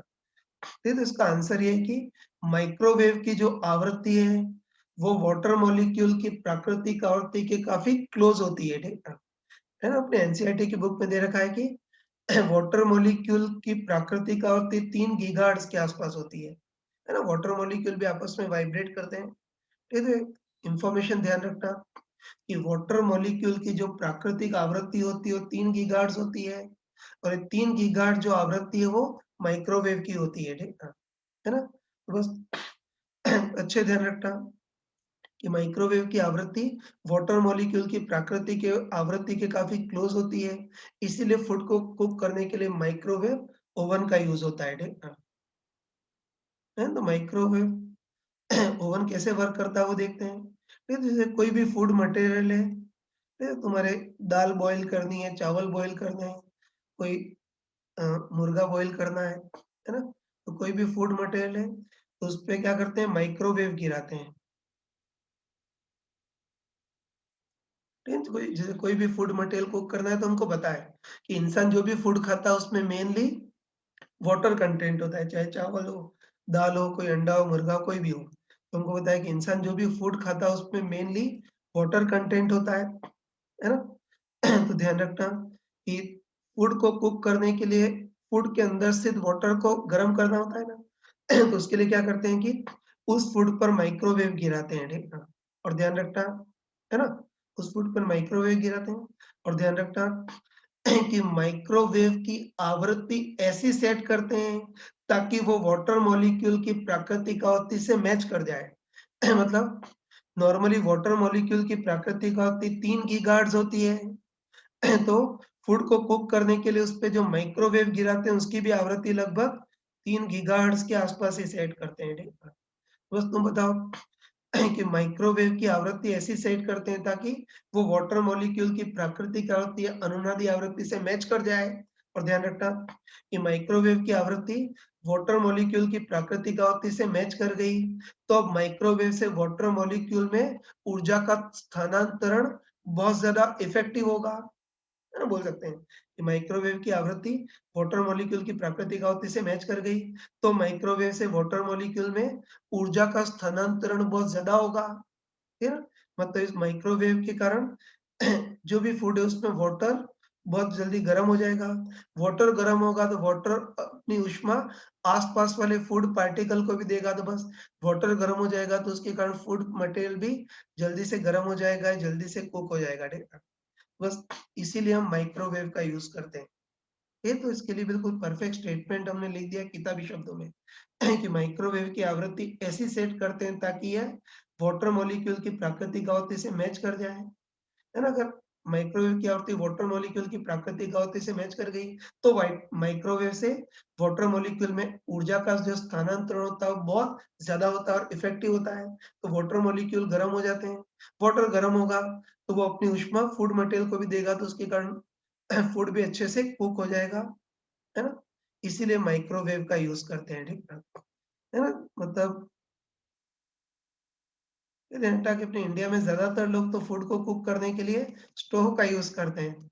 ये तो ध्यान रखना कि स्टोव का यूज़ करें, तब तो स्टोव जितनी भी ऊष्मा देता है उसमें 30% ऊष्मा तो ये पात्र ही ग्रहण कर लेता है और फूड को हाँ, ये ध्यान रखना तुम कि हम अनपढ़ लोग तो किसी फूड को कुक करने के लिए उसको स्टोव पे रख कर गरम करते हैं। ध्यान रखना कि अगर फूड को कुक करने के लिए स्टोव पे रख कर के अगर उसको गरम करें, तो स्टोव है ना? स्टोव जितनी भी ऊष्मा देगा उसमें मान सकते हो कि 20% ऊष्मा तो पात्र ग्रहण कर लेता है, 30% ऊष्मा वातावरण में जाती है, तो फूड मटेरियल को तो केवल 50% ही ऊष्मा मिलती है। तो ध्यान रखना कि हम गवारों के डाई से कुकर पे ये अपने कंटेनर पे स्टोव पे रख कर गरम करते हैं ना फूड मटेरियल को स्टोव पे रख कर कुक करते हैं, तो ध्यान रखना कि तब स्टोव जितनी भी ऊष्मा देगा उसमें से मान सकते हो कि लगभग 20% तो पात्र ही ग्रहण कर लेता है, 30% वातावरण में हीट लॉस हो जाता है, तो फूड मटेरियल को केवल 50% ही ऊष्मा मिलती है, काफी सारी ऊर्जा का वेस्टेज होता है। बाकी अगर माइक्रोवेव का यूज़ करें, तो माइक्रोवेव जितनी भी ऊर्जा देगा, लगभग मतलब 95 या 99% ऊष्मा इस वाटर मॉलिक्यूल या फूड कंटेंट को ही मिलेगी। तो लॉस बिल्कुल नहीं होता है, इसीलिए माइक्रोवेव का यूज़ किया जाता है, ठीक है? तो ये हमने देख लिया, ठीक है? हुँ, चलो आगे बढ़ रहा हूँ। ये तो माइक्रोवेव का एक यूज़ तो है कि फूड को कुक करने के लिए जो माइक्रोवेव ओवन होता है उसमें भी माइक्रोवेव का यूज़ होता है। दूसरा रडार सिस्टम में भी माइक्रोवेव का यूज़ होता है। तो ऐसे कोई दुश्मन का एरोप्लेन अपनी कंट्री में घुस रहा है नहीं उसको देखने के लिए रडार सिस्टम होता है, उसमें माइक्रोवेव का यूज़ होता है। उसके बाद एरोप्लेन नेविगेशन में भी माइक्रोवेव का यूज़ होता है। जैसे एरोप्लेन उड़ गया, अब वहाँ के जो पायलट है उसको अ, एयरपोर्ट के ऑफिसर से कॉन्टैक्ट रखना पड़ता है। बस एयरपोर्ट से पायलट तक जो सिग्नल जाते हैं वो माइक्रोवेव के माध्यम से जाते हैं, ठीक है? तो ये माइक्रोवेव के के बारे में हमने पूरा पढ़ लिया, ठीक है? चलो आगे बढ़ते हैं। अब ये भी तुमको बताया था कि माइक्रोवेव से थोड़ी-सी और ज़्यादा ऊर्जा वाली तरंगें होती हैं, वो कौन-सी होती हैं? अवरक्त तरंगे मतलब अवरक्त प्रकाश जिसको हिंदी इंग्लिश में इंफ्रारेड लाइट बोलते हैं। तो ये पता होगा कि माइक्रोवेव की तुलना में अवरक्त प्रकाश के फोटॉन की ऊर्जा थोड़ी ज़्यादा होती है, तो तरंग दैर्घ्य कम होता है। तो अवरक्त प्रकाश का तरंग दैर्घ्य 1 मिलीमीटर से तो कम होता है, लेकिन 700 नैनोमीटर से ज़्यादा होता है। तो अवरक्त प्रकाश का तरंग दैर्घ्य लगभग 1 मिलीमीटर से 700 नैनोमीटर के बीच होता है। अब अवरक्त प्रकाश का उत्पादन कैसे होता है वो देखते हैं। फिर एक तो पता है हमको कि परमाणु में इलेक्ट्रॉन के ट्रांज़िशन के कारण भी अवरक्त प्रकाश के फोटोन निकलते हैं, ठीक है। जैसे हमने देखा था कि हाइड्रोजन परमाणु में लाइमन सीरीज़ जो होती है उसमें तो पराबैंगनी प्रकाश निकलता है। बामर सीरीज़ में लगभग दृश्य प्रकाश निकलता है, लेकिन बामर के बाद जो सीरीज़ है जैसे कि पास्चन सीरीज़, ब्रैकेट सीरीज़, पूर्ण सीरीज़ ऐसे इसके बाद की जो सीरीज़ है उसमें अवरक्त प्रकाश के फोटोन निकलते हैं। तो बस एक तो परमाणु में इलेक्ट्रॉन के संक्रमण के कारण कई बार अवरक्त प्रकाश निकलता है, ठीक। और उसके बाद एक और प्रैक्टिकल तरीका है कि जो भी नॉर्मल ताप की गर्म वस्तु होती है ना? नॉर्मल ताप की मतलब जैसे कि 50 degree centigrade, 80 degree centigrade, 100 degree centigrade ऐसी नॉर्मल टेम्परेचर की जो गर्म वस्तुएँ हैं, वो वैसे तो हर टाइप के फोटोन निकालती है, लेकिन अवरक्त प्रकाश के फोटोन सबसे ज़्यादा निकालती है। तो रेडिएशन में ही बताया था, है ना? हमने पढ़ा था कि कोई भी गर्म वस्तु है अपने स्वयं के ताप के अनुसार विकिरण निकालती है ना? ध्यान रखना कि गर्म वस्तु का ताप अगर ऑर्डिनरी हो मतलब ये ना 50 degree, 80 degree, 100 degree, 120 degree centigrade इस टाइप से इस गर्म वस्तु का ताप अगर ऑर्डिनरी हो, तो वैसे तो इससे हर टाइप के फोटोन निकलते हैं, लेकिन ज़्यादातर फोटोन अवरक्त प्रकाश के होते हैं, ठीक है। ये बात अलग है कि वस्तु का ताप अगर बहुत ज़्यादा हो, जैसे 1000 डिग्री सेंटीग्रेड या 2000 डिग्री सेंटीग्रेड हो, तो फिर उसका जो लैम्ब्डा एम आएगा वो फिर दृश्य प्रकाश या पराबैंगनी भाग में भी हो सकता है। लेकिन अगर वस्तु का ताप ऑर्डिनरी हो मतलब 50 degree centigrade, 20 degree centigrade, 100 degree centigrade, 150 degree centigrade ऐसे वस्तु का ताप अगर ऑर्डिनरी हो, तो फिर इसके द्वारा अवरक्त प्रकाश के फोटोन सबसे ज़्यादा निकलते हैं। इसीलिए जो हीट रेडिएशन होती है वो नॉर्मली अवरक्त प्रकाश की होती है। ये देख लिया, ठीक है। इंसान का ताप 37 डिग्री सेंटीग्रेड होता है, तो वही इंसान से भी जो रेडिएशन निकलती है वो भी ज़्यादातर अवरक्त प्रकाश की होती है, ठीक है। चलो अब अवरक्त प्रकाश के प्रैक्टिकल उपयोग देख लेते हैं। ठीक है, तो ध्यान रखना कि एक तो टीवी के रिमोट पे टीवी का बटन दबाते हो और चैनल चेंज हो जाते हैं, तो ध्यान रखना कि टीवी का जो रिमोट है, रिमोट से टेलीविज़न सेट तक जो सिग्नल जाते हैं वो अवरक्त प्रकाश के माध्यम से आते हैं, ठीक है? तो ध्यान रखना, रिमोट दबाते हो चैनल चेंज हो जाता है ना, तो टीवी के रिमोट से टेलीविज़न सेट तक जो सिग्नल जाते हैं वो अवरक्त प्रकाश या इंफ्रारेड लाइट के माध्यम से आते हैं, ठीक है? और इंफ्रारेड तरंगों की ऊर्जा काफ़ी कम होती है इसलिए ये इंसानों को ज़्यादा नुकसान नहीं पहुँचाते हैं, ठीक है? बाकी कोई मूर्ख रिमोट से टीवी तक सिग्नल भेजने के लिए पराबैंगनी प्रकाश का यूज़ करे और उसके बीच में अगर कोई बच्चा आ जाए तो उस पर पराबैंगनी किरणें गिर जाएँगी, उसको बहुत लॉस हो सकता है, इसीलिए इन अवरक्त प्रकाश का यूज़ करते हैं, ठीक है? उसके बाद ये भी देखा होगा कि घरों में वाई-फाई सिस्टम होता है, एंड उस वाई-फाई सिस्टम से पूरे घर में इंटरनेट एक्सेसिबिलिटी हो जाती है, ठीक है? ध्यान रखना, ये जो वाई-फाई सिस्टम होता है, उससे भी अवरक्त प्रकाश की किरणें निकलती हैं और उसके कारण पूरे घर में सभी लोग इंटरनेट का यूज़ कर पाते हैं, ठीक? उसके बाद देखो कुछ और चीज़ें जैसे नाइट विज़न में भी अवरक्त प्रकाश का यूज़ होता है, ठीक है? जैसे तुम शायद एनिमल प्लैनेट या नेशनल ज्योग्राफिकल चैनल देखते होंगे, तो उसमें अंधेरे में भी एनिमल के फ़ोटो लेते हैं, उसकी वीडियोग्राफी करते हैं, ठीक है? तो देखो तुम बताओ, कोई भी एनिमल है जैसे कि कोई भैंस ही है, ठीक है? अंधेरे में, तो बताओ अंधेरे में उस भैंस से दृश्य प्रकाश की तो किरणें नहीं निकलेंगी ना, इसलिए हम अपनी डायरेक्ट आँखों से अंधेरे में एनिमल को नहीं देख सकते, ठीक है ना? लेकिन तुम खुद बताओ कि अंधेरे में इस भैंस से दृश्य प्रकाश की तो किरणें नहीं निकलेंगी, लेकिन बताओ इस भैंस का कुछ न कुछ ताप होगा और ताप के अनुसार ऊष्मीय विकिरण निकलेंगी और हमको पता है कि जो नॉर्मल ताप पर ऊष्मीय विकिरणें निकलती हैं, वो अवरक्त प्रकाश की निकलती हैं, तो ध्यान रखना कि भैंस का कुछ न कुछ ताप होगा। ताप होगा तो उस ताप के अनुसार उससे अवरक्त प्रकाश की किरणें निकलेंगी और उन अवरक्त प्रकाश की किरणों को डिटेक्ट करके इसका फ़ोटोग्राफ या इसकी वीडियो हम बना सकते हैं, ठीक है? तो ध्यान रखना कि national geographical channel, animal planet उसमें रात के टाइम पे भी एनिमल का वीडियो जो बनाते हैं वो अवरक्त प्रकाश के माध्यम से बनाते हैं। ठीक, तो रात में दृश्य प्रकाश तो नहीं, लेकिन ये जो भी एनिमल है उससे अवरक्त प्रकाश तो निकलेगा ना, उस अवरक्त प्रकाश को डिटेक्ट करके रात को भी वीडियो शूटिंग इनकी की जा सकती है, ठीक है? ऐसे ही अगर आतंकवादियों को अगर रात में देखना है तब भी अवरक्त प्रकाश का यूज़ किया जा सकता है, ठीक है? है ना? किया था। उसके बाद तुमने देखा होगा कि सीसीटीवी कैमरे देखे होंगे। तो दिन में तो दृश्य प्रकाश बहुत सारा आता है। इससे दिन में तो ये जो सीसीटीवी कैमरे, है ना? ध्यान रखना कि दिन में तो दृश्य प्रकाश काफ़ी ज़्यादा होता है। इससे दिन में तो सीसीटीवी जो कैमरेज़ होते हैं, वो दृश्य प्रकाश को डिटेक्ट करके सब कुछ रिकॉर्ड करते हैं, लेकिन रात के टाइम में दृश्य प्रकाश आना बंद हो जाता है ना? रात के टाइम में दृश्य प्रकाश आना बंद कर हो जाता है। तो रात के टाइम में ये जो सीसीटीवी कैमरे हैं, वो अवरक्त प्रकाश के द्वारा अ, सारा वीडियो रिकॉर्डिंग करते हैं। है ना? ऐसे रात को तुमने देखा होगा जैसे ही रात हो जाती है तो ये जो सीसीटीवी कैमरे हैं उसमें दृश्य प्रकाश वाला मोड खत्म हो जाता है, इंफ्रारेड वाला मोड स्टार्ट हो जाता है, ठीक? तो रात के टाइम में कोई भी एनिमल है, कोई भी उससे इंफ्रारेड किरणें निकलेंगी और अवरक्त किरणों को डिटेक्ट करके रात में भी ये सीसीटीवी कैमरे रिकॉर्डिंग कर लेते हैं, ठीक? चलो उसके बाद एक और यूज़ होता है कि कोहरे के टाइम पे बादलों का अगर फ़ोटोग्राफ लेना है तो उसमें भी अवरक्त प्रकाश का यूज़ होता है, ठीक? जैसे कोहरे का टाइम है कि उसमें हमको बादलों का फ़ोटो लेना है मौसम की जानकारी देने के लिए, ठीक है? बादलों का फ़ोटोग्राफ लेना है, तो दृश्य प्रकाश तो ब्लॉक हो जाएगा, ठीक? लेकिन अवरक्त प्रकाश का तरंगदैर्घ्य ज़्यादा होता है तो उसका प्रकीर्णन कम होगा।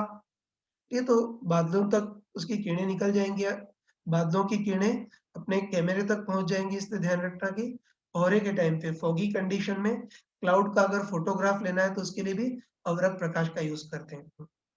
एक और चीज़ कि ग्रीन आउट इफ़ेक्ट है ना, तुमने सुना होगा कि ग्रीन हाउस इफ़ेक्ट के कारण ही हमारी पृथ्वी पर्याप्त गर्म रहती है। सुना होगा ना कि ग्रीन आउट हाउस इफ़ेक्ट के कारण ही अपनी पृथ्वी पर्याप्त गर्म रहती है। तो इस ग्रीन हाउस इफ़ेक्ट में भी इंफ्रारेड किरणों का ही योगदान होता है, ठीक है? ये तो तुमने सुना होगा, मैं बता भी देता हूँ। ये तुमने सुना होगा कि पृथ्वी है और हमको पता है कि किस्मत से अपनी पृथ्वी के चारों ओर वायुमंडल है, और अच्छी बात है कि वायुमंडल के अंदर कार्बन डाइऑक्साइड जैसी ग्रीन आउट गैसेज़ है, ठीक है? ये तो ध्यान रखना कि जैसे सूर्य से पृथ्वी पर प्रकाश गिर रहा है, ठीक है? तो हमको पता है कि सूर्य का ताप तो काफ़ी ज़्यादा होता है ना? पता है कि सूर्य का ताप काफ़ी ज़्यादा होता है। इससे सूर्य से जो पृथ्वी पर जो किरणें गिरती हैं, वो ज़्यादातर दृश्य प्रकाश की होती हैं, और ध्यान रखना कि कार्बन डाइऑक्साइड जैसी ग्रीन हाउस गैसेज़ हैं, वो दृश्य प्रकाश के लिए तो पूरी तरह से पारदर्शक होती हैं। मतलब सूर्य से पृथ्वी तक आने वाली दृश्य प्रकाश को तो वो रोकती नहीं है। तो ध्यान रखना कि सूर्य से पृथ्वी तक ध्यान रखना है मेन चीज़ कि सूर्य से जो किरणें निकलती हैं, हमको पता है सूर्य का ताप काफ़ी ज़्यादा होता है। ताप काफ़ी ज़्यादा होता है, इसलिए सूर्य से जो किरणें निकलती हैं वो ज़्यादातर दृश्य प्रकाश की होती हैं। और अपने वायुमंडल में कार्बन डाइऑक्साइड जैसी ग्रीन हाउस गैसेज़ हैं, वो दृश्य प्रकाश के लिए तो पूरी तरह से पारदर्शक के टाइप से काम करती हैं, मतलब दृश्य प्रकाश को सूर्य से पृथ्वी पर तो पूरी तरह से गिरने देती है ना, ग्रीन हाउस गैसेज़ सूर्य की किरणों को पृथ्वी तक तो पूरी तरह से गिरने देती हैं, ठीक? नहीं, लेकिन हमको पता है कि पृथ्वी अपने खुद के ताप के अनुसार विकिरण उत्सर्जित भी करती है, लेकिन हमको पता है कि पृथ्वी का ताप काफ़ी कम होता है। पृथ्वी का ताप काफ़ी कम होता है, इसलिए पृथ्वी अपने खुद के ताप के कारण जो विकिरण निकालती है, वो ज़्यादातर अवरक्त विकिरणें होती हैं। और ध्यान रखना कि कार्बन डाइऑक्साइड जैसी ग्रीन हाउस गैसेज़ हैं, वो अवरक्त किरणों के साथ सौतेला व्यवहार करती है। मतलब पृथ्वी से जो अवरक्त किरणें निकल रही हैं उनको उनके लिए पूरी तरह से पारदर्शक नहीं होती है। तो ये ध्यान रखना। कि कार्बन डाइऑक्साइड जैसी ग्रीन हाउस गैसेज़ है, वो अवरक्त तरंगों के साथ सौतेला व्यवहार करती हैं। मतलब अवरक्त तरंगों को के लिए वो पूरी तरह से पारदर्शक नहीं होती हैं। ये है ना? मतलब पृथ्वी से जो अवरक्त तरंगें निकल रही हैं उनको पूरी तरह से निकलने नहीं देती हैं। जो पृथ्वी से अवरक्त किरणें निकल रही हैं वो वायुमंडल से पूरी तरह से निकलती नहीं है। कई अवरक्त किरणों को ये कार्बन डाइऑक्साइड जैसी ग्रीन हाउस गैसेज़ अवशोषित कर लेती है और वापस पृथ्वी पर ही गिराती हैं, ठीक? तो बस इस प्रकार से, है ना? इस प्रकार से सूर्य से जो दृश्य प्रकाश पृथ्वी पर गिर रहा है, तो ग्रीन हाउस इफेक्ट गैसेस इनको नहीं रोकती हैं। तो सूर्य से पृथ्वी की ओर जो दृश्य प्रकाश गिर रहा है, उसको तो ये गिरने देती हैं, लेकिन पृथ्वी से जो अवरक्त प्रकाश निकल रहा है, उसको पूरी तरह से निकलने नहीं देती हैं, उसको अवशोषित करके वापस पृथ्वी पर गिराती हैं। तो बस इस प्रकार पृथ्वी विकिरणों का अवशोषण तो सही से कर लेती है, लेकिन विकिरणें बाहर प्रॉपर्ली निकल नहीं पाती हैं, तो उसके कारण पृथ्वी का ताप थोड़ा ज़्यादा रहता है, मतलब पृथ्वी पर्याप्त गर्म रहती है और उसी के कारण हम इंसान जिंदा रहते हैं तो तुमको कार्बन डाइऑक्साइड गैस को शुक्रिया बोलना चाहिए, तुम हमेशा उसको कोसते रहते हो, लेकिन कार्बन डाइऑक्साइड गैस को शुक्रिया बोलना चाहिए। अगर वायुमंडल में कार्बन डाइऑक्साइड गैस नहीं होती या बहुत अपर्याप्त होती, तब तो जिस दर से विकिरण आती उसी दर से विकिरण निकल जाती, ये तो तब पृथ्वी का ताप बहुत ही कम रहता, कुछ -30 डिग्री या -40 डिग्री सेंटीग्रेड ऐसा होता। तो ध्यान रखना कि वायुमंडल नहीं होता है, वायुमंडल में कार्बन डाइऑक्साइड गैस नहीं होती, तब तो सूर्य की विकिरण जिस दर से आती उसी दर से निकल जाती। इसको हमने रेडिएशन में सॉल्व भी किया था, और जिस दर से विकिरण आती उसी दर से निकल जाती, तो तब तो सॉल्व करने पर पृथ्वी का ताप कुछ -40 डिग्री या -50 डिग्री सेंटीग्रेड ऐसा होता, जिस पे इंसान जिंदा रह ही नहीं सकते हैं। लेकिन ये प्रकृति का शुक्र है कि वायुमंडल में कार्बन डाइऑक्साइड गैस भी है, जो पृथ्वी द्वारा निकलने वाली अवरक्त किरणों को पूरी तरह से बाहर नहीं निकलने देती, तो उसके कारण पृथ्वी पर्याप्त गर्म रहती है। नहीं तो पृथ्वी का ताप 20 डिग्री, 10 डिग्री, 30 डिग्री इतना रहता है, जो इंसानों के जीने के लिए ज़रूरी है, ठीक है ना? लेकिन ध्यान रखना कि आजकल इंसान ने अति कर रखी है। बहुत सारा, है ना? बहुत सारे वाहन, बहुत सारी फैक्ट्रीज़, उसके कारण कार्बन डाइऑक्साइड की मात्रा थोड़ी ज़्यादा ही कर दी है, तो उसके कारण पृथ्वी गर्म रहती है तो अच्छा है, लेकिन अब पृथ्वी धीरे-धीरे और गर्म हो रही है, और गर्म हो रही है तो उसके कारण ध्रुवों की बर्फ पिघल रही है, ग्लोबल वार्मिंग की प्रॉब्लम हो रही है। ध्यान रखना कि ग्रीन हाउस इफ़ेक्ट अच्छा तो है, लेकिन ग्रीन हाउस इफ़ेक्ट की अति बुरा है। इसे संस्कृत में कहावत है कि अति सर्वदा वर्जयेत। एनीवे, आगे बढ़ते हैं। ये तो अवरक्त प्रकाश हो गया। अब ध्यान रखना कि अवरक्त प्रकाश से थोड़ी और ज़्यादा ऊर्जा वाला प्रकाश होता है, उसको दृश्य प्रकाश बोलते हैं, पढ़ चुके हैं हम मॉडर्न फिजिक्स में। कि अवरक्त प्रकाश से थोड़ी और ज़्यादा ऊर्जा वाला प्रकाश होता है, वो दृश्य प्रकाश है, विज़िबल लाइट। और हमको पता है कि दृश्य प्रकाश में बैंगनी से लेकर रेड तक सारे कलर मिक्स्ड हैं। तो दृश्य प्रकाश का तरंगदैर्घ्य 400 से 700 नैनोमीटर के बीच होता है ना? और इसके फोटॉन की ऊर्जा 1.77 से 3.1 इलेक्ट्रॉनिक वोल्ट के बीच होती है, ये भी पता है, ठीक है? अब दृश्य प्रकाश उत्पन्न कैसे होता है वो देखना है। तो उनको पता है कि दृश्य प्रकाश उत्पन्न करने का सबसे मेन स्रोत ये होता है कि परमाणु में इलेक्ट्रॉन के ट्रांजिशन के द्वारा दृश्य प्रकाश उत्पन्न होता है। जैसे अगर हाइड्रोजन की बात करें, तो हाइड्रोजन में जो बामर सीरीज़ है, उसके जो भी फोटॉन निकलते हैं वो लगभग दृश्य प्रकाश के होते हैं। तो दृश्य प्रकाश उत्पन्न करने का सबसे कॉमन तरीका परमाणु में इलेक्ट्रॉन का ट्रांजिशन है, ठीक है? दृश्य प्रकाश के प्रैक्टिकल यूज़, तो पहला प्रैक्टिकल यूज़ सभी को पता है कि जो इंसान पूरी दुनिया को देखता है, वो दृश्य प्रकाश के माध्यम से देख पाता है। इंसान बाकी विद्युत चुम्बकीय तरंगों को नहीं देख सकता, ध्यान रखना। इंसान पूरी दुनिया को दृश्य प्रकाश से ही देख सकता है, बाकी सारे प्रकाश को इंसान नहीं देख सकता। ये बात अलग है कि बाकी जानवर अन्य विद्युत चुम्बकीय या अन्य प्रकाश को भी देख सकते हैं, जैसे स्नेक जो होता है वो अवरक्त प्रकाश को भी देख सकता है। कुछ इंसेक्ट होते हैं, कीड़े होते हैं जो पराबैंगनी प्रकाश को भी देख सकते हैं, लेकिन इंसान जो होता है वो पूरी दुनिया को जो देखता है वो केवल दृश्य प्रकाश के द्वारा ही देख सकता है। उसके बाद दृश्य प्रकाश का एक और इम्पोर्टेंट यूज़ होता है, तुमने बायोलॉजी में पढ़ा होगा कि पौधों में फोटोसिंथेसिस या प्रकाश संश्लेषण होता है।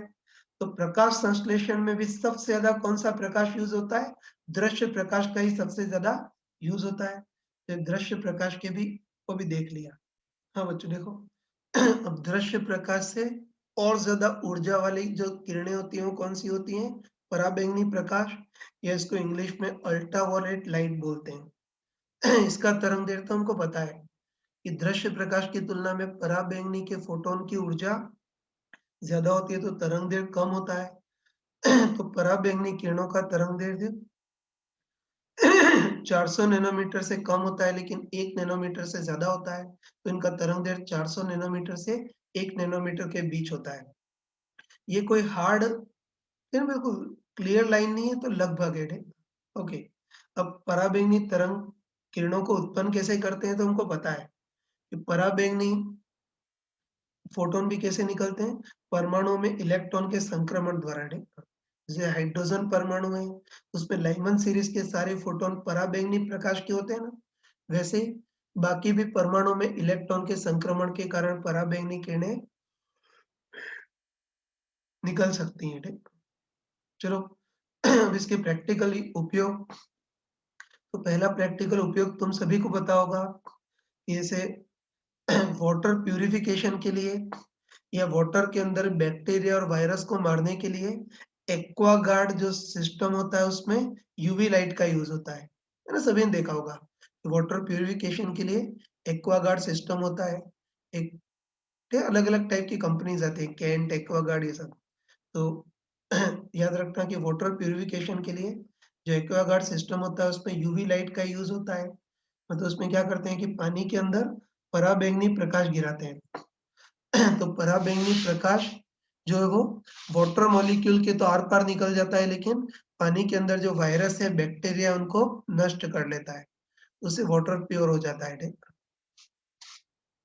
ये तो एक्वागार्ड में जो यूवी ये एक्वागार्ड में यूवी लाइट का यूज़ होता है, वाटर प्यूरिफिकेशन है बैक्टीरिया को मारने के लिए। दूसरा यूज़ होता है सर्जिकल इंस्ट्रूमेंट को स्टेरिलाइज़ करने के लिए, ठीक है? जैसे कि ऑपरेशन करने के लिए जो सर्जिकल इंस्ट्रूमेंट होते हैं ना, चाकू और ये सब, ध्यान रखना कि किसी एक का ऑपरेशन कर दिया, अब उसी चाकू से किसी दूसरे का ऑपरेशन करना है, तो उसके लिए सबसे पहले क्या करते हैं, उसको बिल्कुल गर्म पानी में डुबोते हैं, तो काफ़ी सारे बैक्टीरिया, वायरस मर जाते हैं और फिर बचे हुए बैक्टीरिया, वायरस को मारना है तो क्या करते हैं, उन सर्जिकल इंस्ट्रूमेंट पर पराबैंगनी किरणें गिराते हैं हाई इंटेंसिटी की। तो हाई इंटेंसिटी की जो पराबैंगनी किरणें हैं वो इस सर्जिकल इंस्ट्रूमेंट पे बचे-कुचे जो बैक्टीरिया, वायरस है उनको भी खत्म कर देते हैं।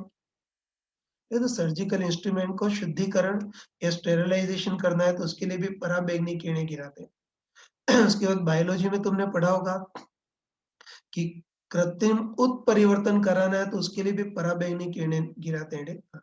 जैसे कि मुर्गी का अंडा है उसमें से बतख निकालना है, तो उसके लिए क्या करते हैं कि इस पर पराबैंगनी किरणें गिराते हैं। तो पराबैंगनी किरणों गिराने से कई बार क्या होता है कि उसमें उत्परिवर्तन हो जाता है, मतलब हो सकता है कि मुर्गी के अंडे से बतख निकले या बतख के अंडे से मुर्गी निकले, ये हो सकता है। और ये जो स्पीशीज़ जो बनी है उसमें भी उत्परिवर्तन का एक महत्वपूर्ण योगदान है। नहीं तो उसमें उत्परिवर्तन सूर्य की किरणों से सूर्य की पराबैंगनी किरणों से हुआ है। चलो उसके बाद लेज़िक आई सर्जरी जो होती है उसमें भी हाई इंटेंसिटी की पराबैंगनी प्रकाश का यूज़ करते हैं, ठीक है? उसके बाद एक और फीचर है कि सूर्य से पराबैंगनी प्रकाश की भी किरणें निकलती हैं, लेकिन ध्यान रखना कि अपनी वायुमंडल में ओज़ोन परत होती है और ओज़ोन जो परत है वो सूर्य से आने वाली पराबैंगनी किरणों को अवशोषित कर लेती है, मतलब उसको पृथ्वी तक आने से बचाती है। चलो और आगे बढ़ते हैं। अब पराबैंगनी प्रकाश से थोड़ी और जो ज़्यादा ऊर्जा वाला जो प्रकाश होता है वो एक्स-रे, तो पराबैंगनी की तुलना में एक्स-रे के फोटॉन की ऊर्जा थोड़ी ज़्यादा होती है, तो तरंग दैर्घ्य और कम होता है। तो एक्स-रे का तरंग दैर्घ्य 1 नैनोमीटर से कम होता है, लेकिन 10 की पावर माइनस 3 नैनोमीटर मतलब 1 पिकोमीटर से ज़्यादा होता है। तो सिंपल शब्दों में बोल सकते हैं कि एक्स-रे का तरंग दैर्घ्य 1 नैनोमीटर से 1 पिकोमीटर के बीच होता है। उसके बाद एक्स-रे उत्पन्न कैसे करते हैं, तो वो तो हमने मॉडर्न फिज़िक्स में पढ़ा था कि कॉलिस ट्यूब द्वारा एक्स-रे उत्पन्न करते हैं, ठीक? जिसमें टारगेट मटेरियल पे उच्च गति ऊर्जा वाले इलेक्ट्रॉन को फायर करते हैं, तो बदले में एक्स-रे निकलता है। तो एक्स-रे किसके द्वारा उत्पन्न करते हैं? कॉलिस ट्यूब में उत्पन्न की जाती है, ठीक? फिर उसके प्रैक्टिकल उपयोग, तो पहला उपयोग तो सभी को पता है कि जैसे कोई आदमी गिर गया, हड्डी में फ्रैक्चर की चांसेस लगे, तो हड्डी में फ्रैक्चर है या नहीं उसको डिटेक्ट करने के लिए एक्स-रे का यूज़ करते हैं, ठीक? जैसे मान लेते हैं हड्डी है और ये उसके ऊपर का फ्लैश है, मतलब मांस, स्किन ये सब, ठीक है? बस हम क्या करते हैं, जैसे हाथ की हड्डी में फ्रैक्चर है या नहीं वो देखना है, तो उसके लिए क्या करते हैं, हाथ पर लो इंटेंसिटी के एक्स-रे गिराते हैं। हाई इंटेंसिटी के एक्स-रे गिराओगे तो पूरा हाथ ही जल जाएगा। तो लो इंटेंसिटी के एक्स-रे गिराते हैं, ठीक है? और इधर फोटोग्राफिक प्लेट रखते हैं, ठीक है? जो शुरू में व्हाइट होती है, ठीक है? अब बताओ ये जो एक्स-रे है वो स्किन, मांस इनके तो आर-पार निकल जाती हैं, ठीक है? तो स्किन, मांस उसके आर-पार निकल जाएँगी, तो ये वाली तो एक्स-रे फोटोग्राफिक प्लेट पे गिरेंगे तो फोटोग्राफिक प्लेट काली हो जाएगी, लेकिन हड्डियों के आर-पार नहीं निकल पाती है। तो जहाँ-जहाँ हड्डियाँ हैं, वहाँ की किरणें फोटोग्राफिक प्लेट पर नहीं पहुँच पाएँगी, तो वहाँ फोटोग्राफिक प्लेट में व्हाइट-व्हाइट रह जाएगा, ठीक है? तो बस उसके आधार पर हमको पता चलेगा कि हड्डी के अंदर का स्ट्रक्चर क्या है, कहीं फ्रैक्चर तो नहीं है, पता चलता है, ठीक है। उसके बाद एक्स-रे से भी और सोफिस्टिकेटेड डायग्नोसिस सिस्टम होता है, सीटी स्कैन, तो उसमें भी एक्स-रे का यूज़ करते हैं। और एक और यूज़ है कि वाटर या ऑयल की कोई पाइपलाइन है, तो उसमें कोई टूट-फूट या लीकेज है या नहीं, उसका भी पता करने के लिए एक्स-रे का यूज़ करते हैं, ठीक है। इसका डिटेल नहीं बताऊँगा वरना आधा घंटा और लग जाएगा। हाँ बच्चों, एक्स-रे पढ़ ली। अब हम प्रकृति में सबसे ज़्यादा ऊर्जा वाली किरणें देखते हैं जिसको गामा किरणें बोलते हैं। तो ये तो हमको पता है कि प्रकृति में जितनी भी किरणें होती हैं उसमें से गामा किरणों के फोटॉन की ऊर्जा सबसे ज़्यादा होती है। तो गामा किरणों के फोटॉन की ऊर्जा सबसे ज़्यादा होती है, मतलब तरंग दैर्ध्य सबसे कम होता है। तो गामा किरणों का तरंग दैर्ध्य 10 की पावर -3 नैनोमीटर, मतलब 1 पिकोमीटर से भी कम होता है। और वो पढ़ चुके हैं कि तरंग दैर्ध्य 1 पिकोमीटर से कम होगा तो उसके फोटॉन की ऊर्जा 1.24 मिलियन इलेक्ट्रॉनिक वोल्ट से भी ज़्यादा होगी।